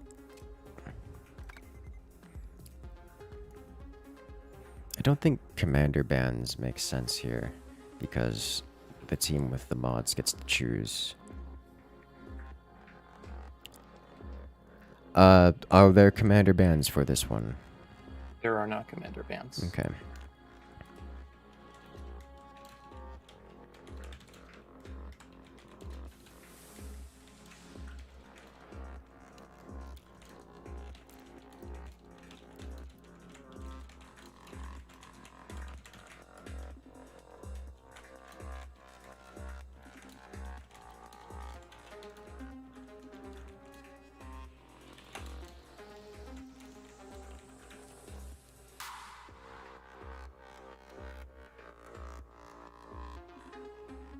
Okay, let me just check what commander they wanted.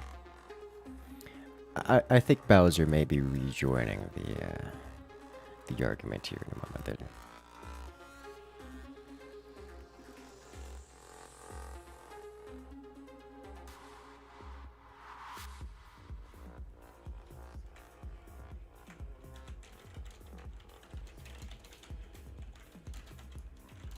Ah, this is interesting. They have chosen to take Armadillo again.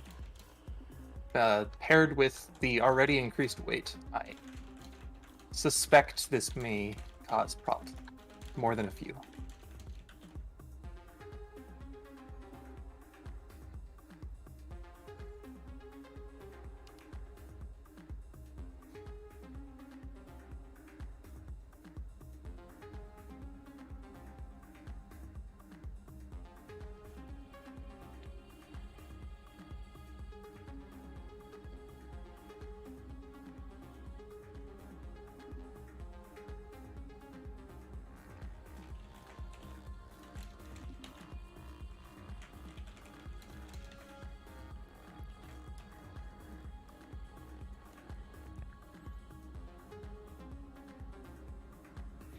Okay, so has the decision been made? Yes. Excellent. So it will be Sal's work on the 2 side and Jim's team. That'd be Bowser and Bonmo, the other.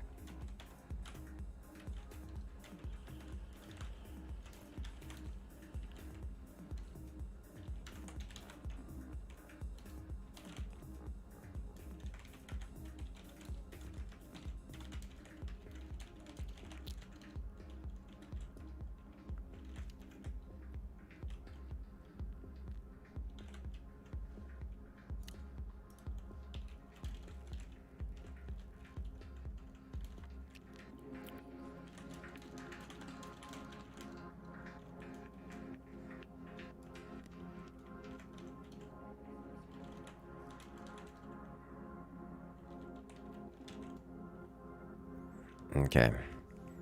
So it'll be Patriot. They are team. They were just on team 1. So Dommy, Bowser. The team of 3 is on team 2, correct? Yes. Okay. So Dommy, Bowser, and Patriot are on team 2, and then Finn and Geiger are on team 1. Mm-hmm.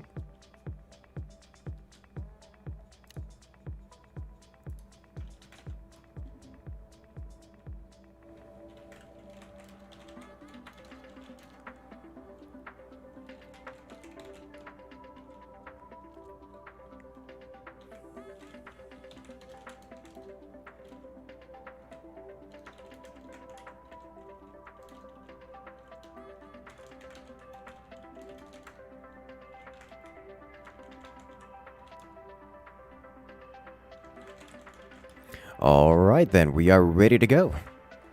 Let me get the update ready. Sorry. Should be updated now, and I'll join the lobby.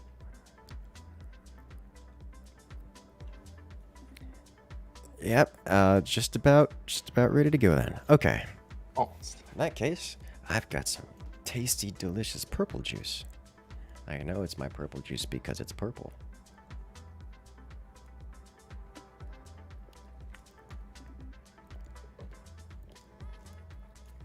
Dommy needed to sleep like 2 hours ago. Oh no! Dommy, please. Yeah, this is why we tend to do everything beforehand in most of the tournaments, because people have different time scales and we try to be very quick about it, but in this utter chaos, the cat herding has been real. Alright. Time's up. Let's do this. On to the next match we go. This is round 2 of this best of 3. Yes. So we have the potential to knock a team out here entirely. And we're off. In this 2 versus 3, wildness will ensue. So each base starts off partially damaged and strangely designed. We have a team of 3 here on the right-hand side, made up of Patriot, Dommy, and Sir Buzzalot. Patriot, Dommy, and Bowser. Correct myself there before I make a mistake reading off the names too much. They are playing as the Pinch Fist commander, giving themselves that extra economy, facing off against their opponents with only 2 players on their team. It's Finn and Sir Buzzalot, also known as Geiger. You can find him on Twitch under his name Geigen Gamer. I believe he's live right now. Let me double check on that before I do something crazy. He is not live right now. However, Dommy is live, as is Zaltzvek. So you guys can check them out if you want to see first-person perspectives. For the moment, things are going off about as normally as they can. It's worth noting that there is this central platform. No one can claim this. This is an unclaimable platform. But it is filled with explosives, so it will not live very long. And it's worth noting that there are some expansions here. Oh my god, the players do not know this. But these expansions include hellacious goodies, including laser production facility over here. a swarm missile launcher over here. A bit of ammo apiece. Looks like it's the same setup for Team 1. There's just straight up a laser production facility over there, which is amazing. So those players can, in fact, capture these. I believe they will need the harpoon tech to capture that. Yes, and they are working towards that. At least one of them is. I think both of them are at this point. That's not how that works, but I think he knows that, so it's probably a mistake on his part. It looks like Team 2 is getting a little aggressive. Looks like they're firing at EMPs. They tried to EMP this location and claim it. Unfortunately for them, that's not how that works, and that will fail, as it has. I could claim this location, but I suspect his teammate's going to... No, his teammate isn't. Is he going to rebuild it on this side and try to claim this one? Because that's totally worth it. Like, actually totally worth it. As is claiming this one. This player has both technologies placed, so I imagine he'll be claiming the lower one back here.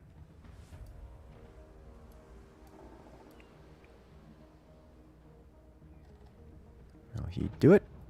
They're figuring it out. It looks like everyone's just building up their technologies. No one's getting particularly aggressive here. All players getting a heavy weapons tech. There's enough going around. Why didn't he claim that? What happened? He fired. Did he miss? There's a fair few places where you can hit on that'll actually claim it.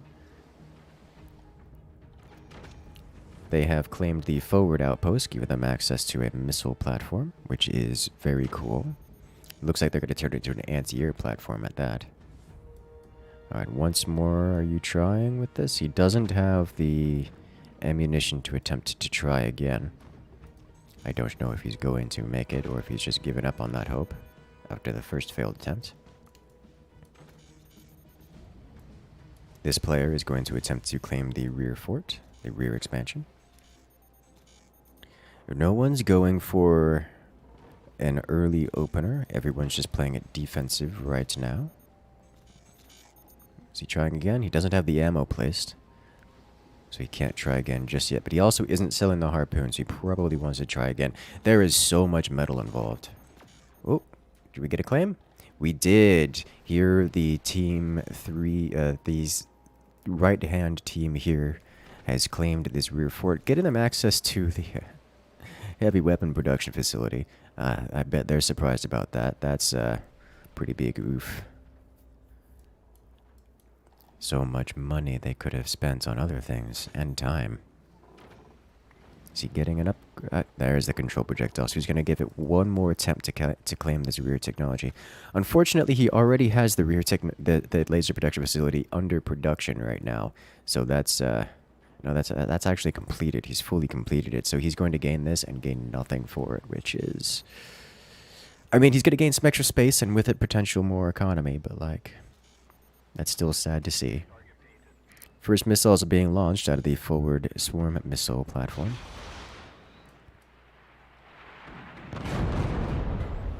It's enough to ignite it, which will inevitably cause the destruction of this entire platform. Everything is always on fire. I was going to tell you a joke about a boomerang, but I forgot what it was. I'm sure it'll come back to me. Hey there, Incognito, coming in with the puns! Yes. Just make sure it doesn't come back and hit you, eh? There we have it. And away it burns. Now, because there are some oil barrels in there, much of this debris will float. As you see here, the oil barrel is keeping this afloat, while the parts without the oil barrel are drifting to the bottom of the sea. Oh, this is actually a huge way down. Okay. Oh, barrel has exploded, and with it, all of it falls. You can see the burning. Once this explodes, there will be even more collapse. And away it goes.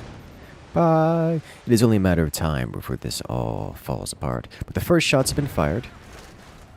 Actually hitting the unclaimed territory here, so if that's not claimed immediately, that's not going to be long for this world. Laser fires. It's worth noting that with the strangeness of this base, once Team 1 activates their commander ability, they're going to cause Team 2 to have a fairly dramatic shift in their weight, and we see moments like this where there's blinking struts already. It's very likely the whole place will just come collapsing down. Oh, massive damage. A critical hit, destroying the barrel and losing the connection here. That's it's not a great experience to be Team 1 right now. Energy shield cuts, or plasma beam cuts through, dealing a healthy chunk of damage, but nothing critical. Igniting things. A couple secondary explosions. The barrel's here. This barrel has been damaged. If that barrel explodes, there will be secondary explosions all over that base, and that's not the world he wants to live in. Critical hit, cutting deep. Capsizing the ship. Can he recover it in time? That should be recoverable, but he's got to move quickly. Reactor down at 65% and dropping. 54% is when it stabilizes. Magda beam with the cannon follow-up. You can do it. Down into it, and away it goes. Player eliminated. Secondary explosions rummaging and all the way through the base. Both players down. That looked like a collapse as Team 2 clocks in with the victory. Let's check that out in the slow motion here, because that was wild. Alright, so right, where is it? Right at the end here. Oh, many desync. We'll have to live with that. Okay. Many desync happen. Hopefully that doesn't do too much of a difference. Yeah, it just takes the damaged barrel and away that one goes. And then over here, it burns. Just the tiny little ignition on that wood is enough to cause the whole thing to chain react and bring the whole place down. Wow, one plasma beam. Just the accidental touch was enough to eliminate them. And with that, Finn and Sir Buzzalot and Brullo take a second loss, and that will knock them out of this as Bowser, Dami, and Patriot go up 2-0 into this best of 3.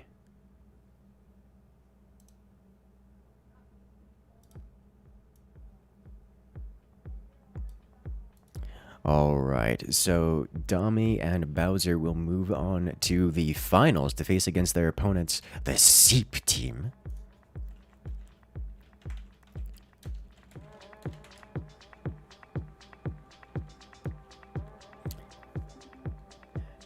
So will this be a 4-player match, or how many players are involved with this one? This will be a pretty normal. I mean, it's going to be up and down 3v3 with no changes, but whichever player does not play on that 3v3 will be able to play on the next round, which will be a 1v1. All right. I believe they may have some words to have with you real quick before we do that.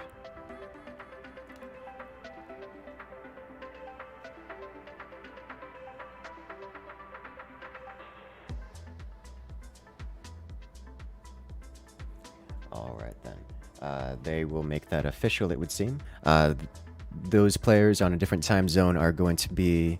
Team Uvu is going to be seeding the match. They will be conceding and will not be participating in this finals match as they want to sleep because it is very, very much so past their bedtime. It also looks like Team Seep is currently not available. Okay, so I think that is going to have to be it here, as the players are unable to continue. Yes.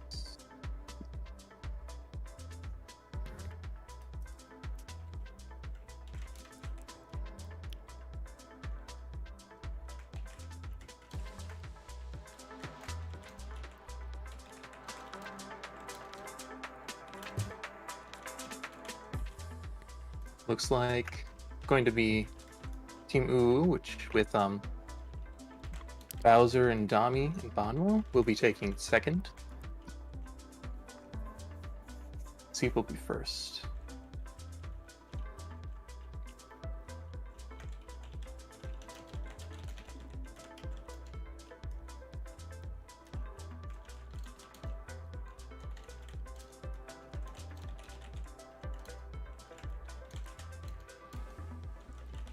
And that is it.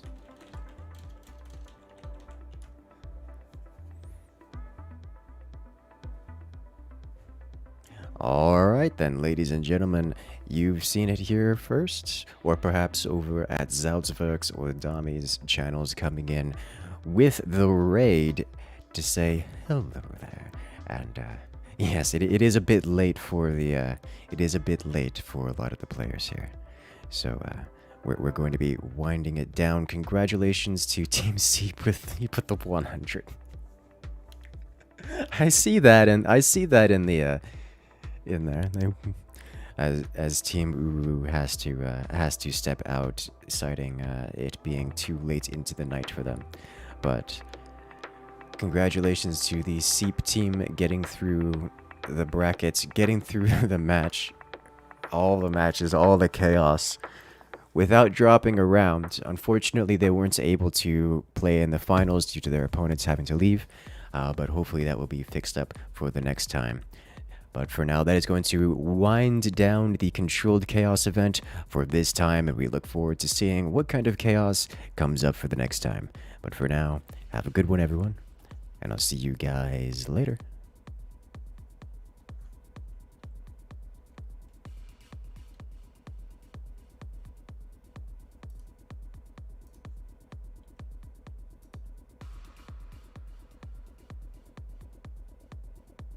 It's like the only people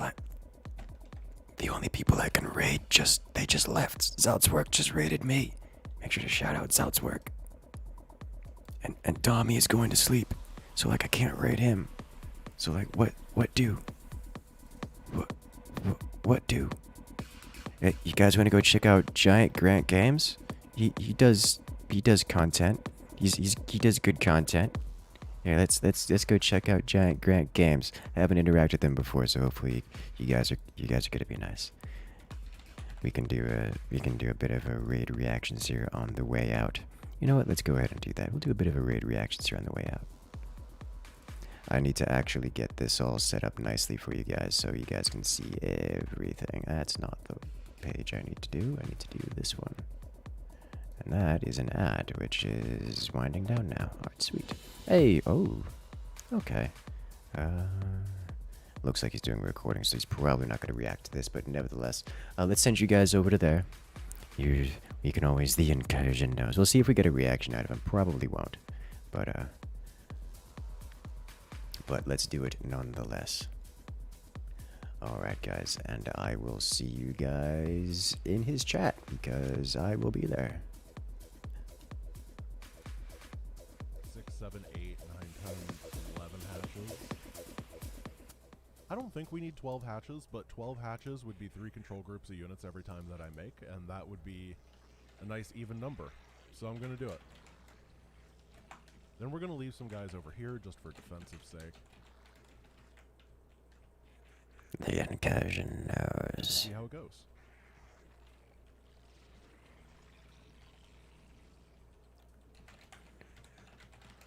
Hey, Project Icarus, thank you for the raid. I appreciate it, my dude. He almost We nailed are it. playing StarCraft Not even close. 1, the final campaign, final mission, Zerglings only. We've been doing the entire thing Zerglings only so far. It's been a little bit up, it's been a little bit down, but for the most part, Yeah, I can imagine. it's been way harder than Marines only. Yeah, Marines are good. Zerglings Hey, not guys, so I'm at much. stock. We need you. Got 4 control groups. I'm not sure. I'm pretty sure we Incursus just not need a lot of Icarus. stuff before He we can didn't start even buffing one of he these didn't bases. say Pretty either insane. of those, okay?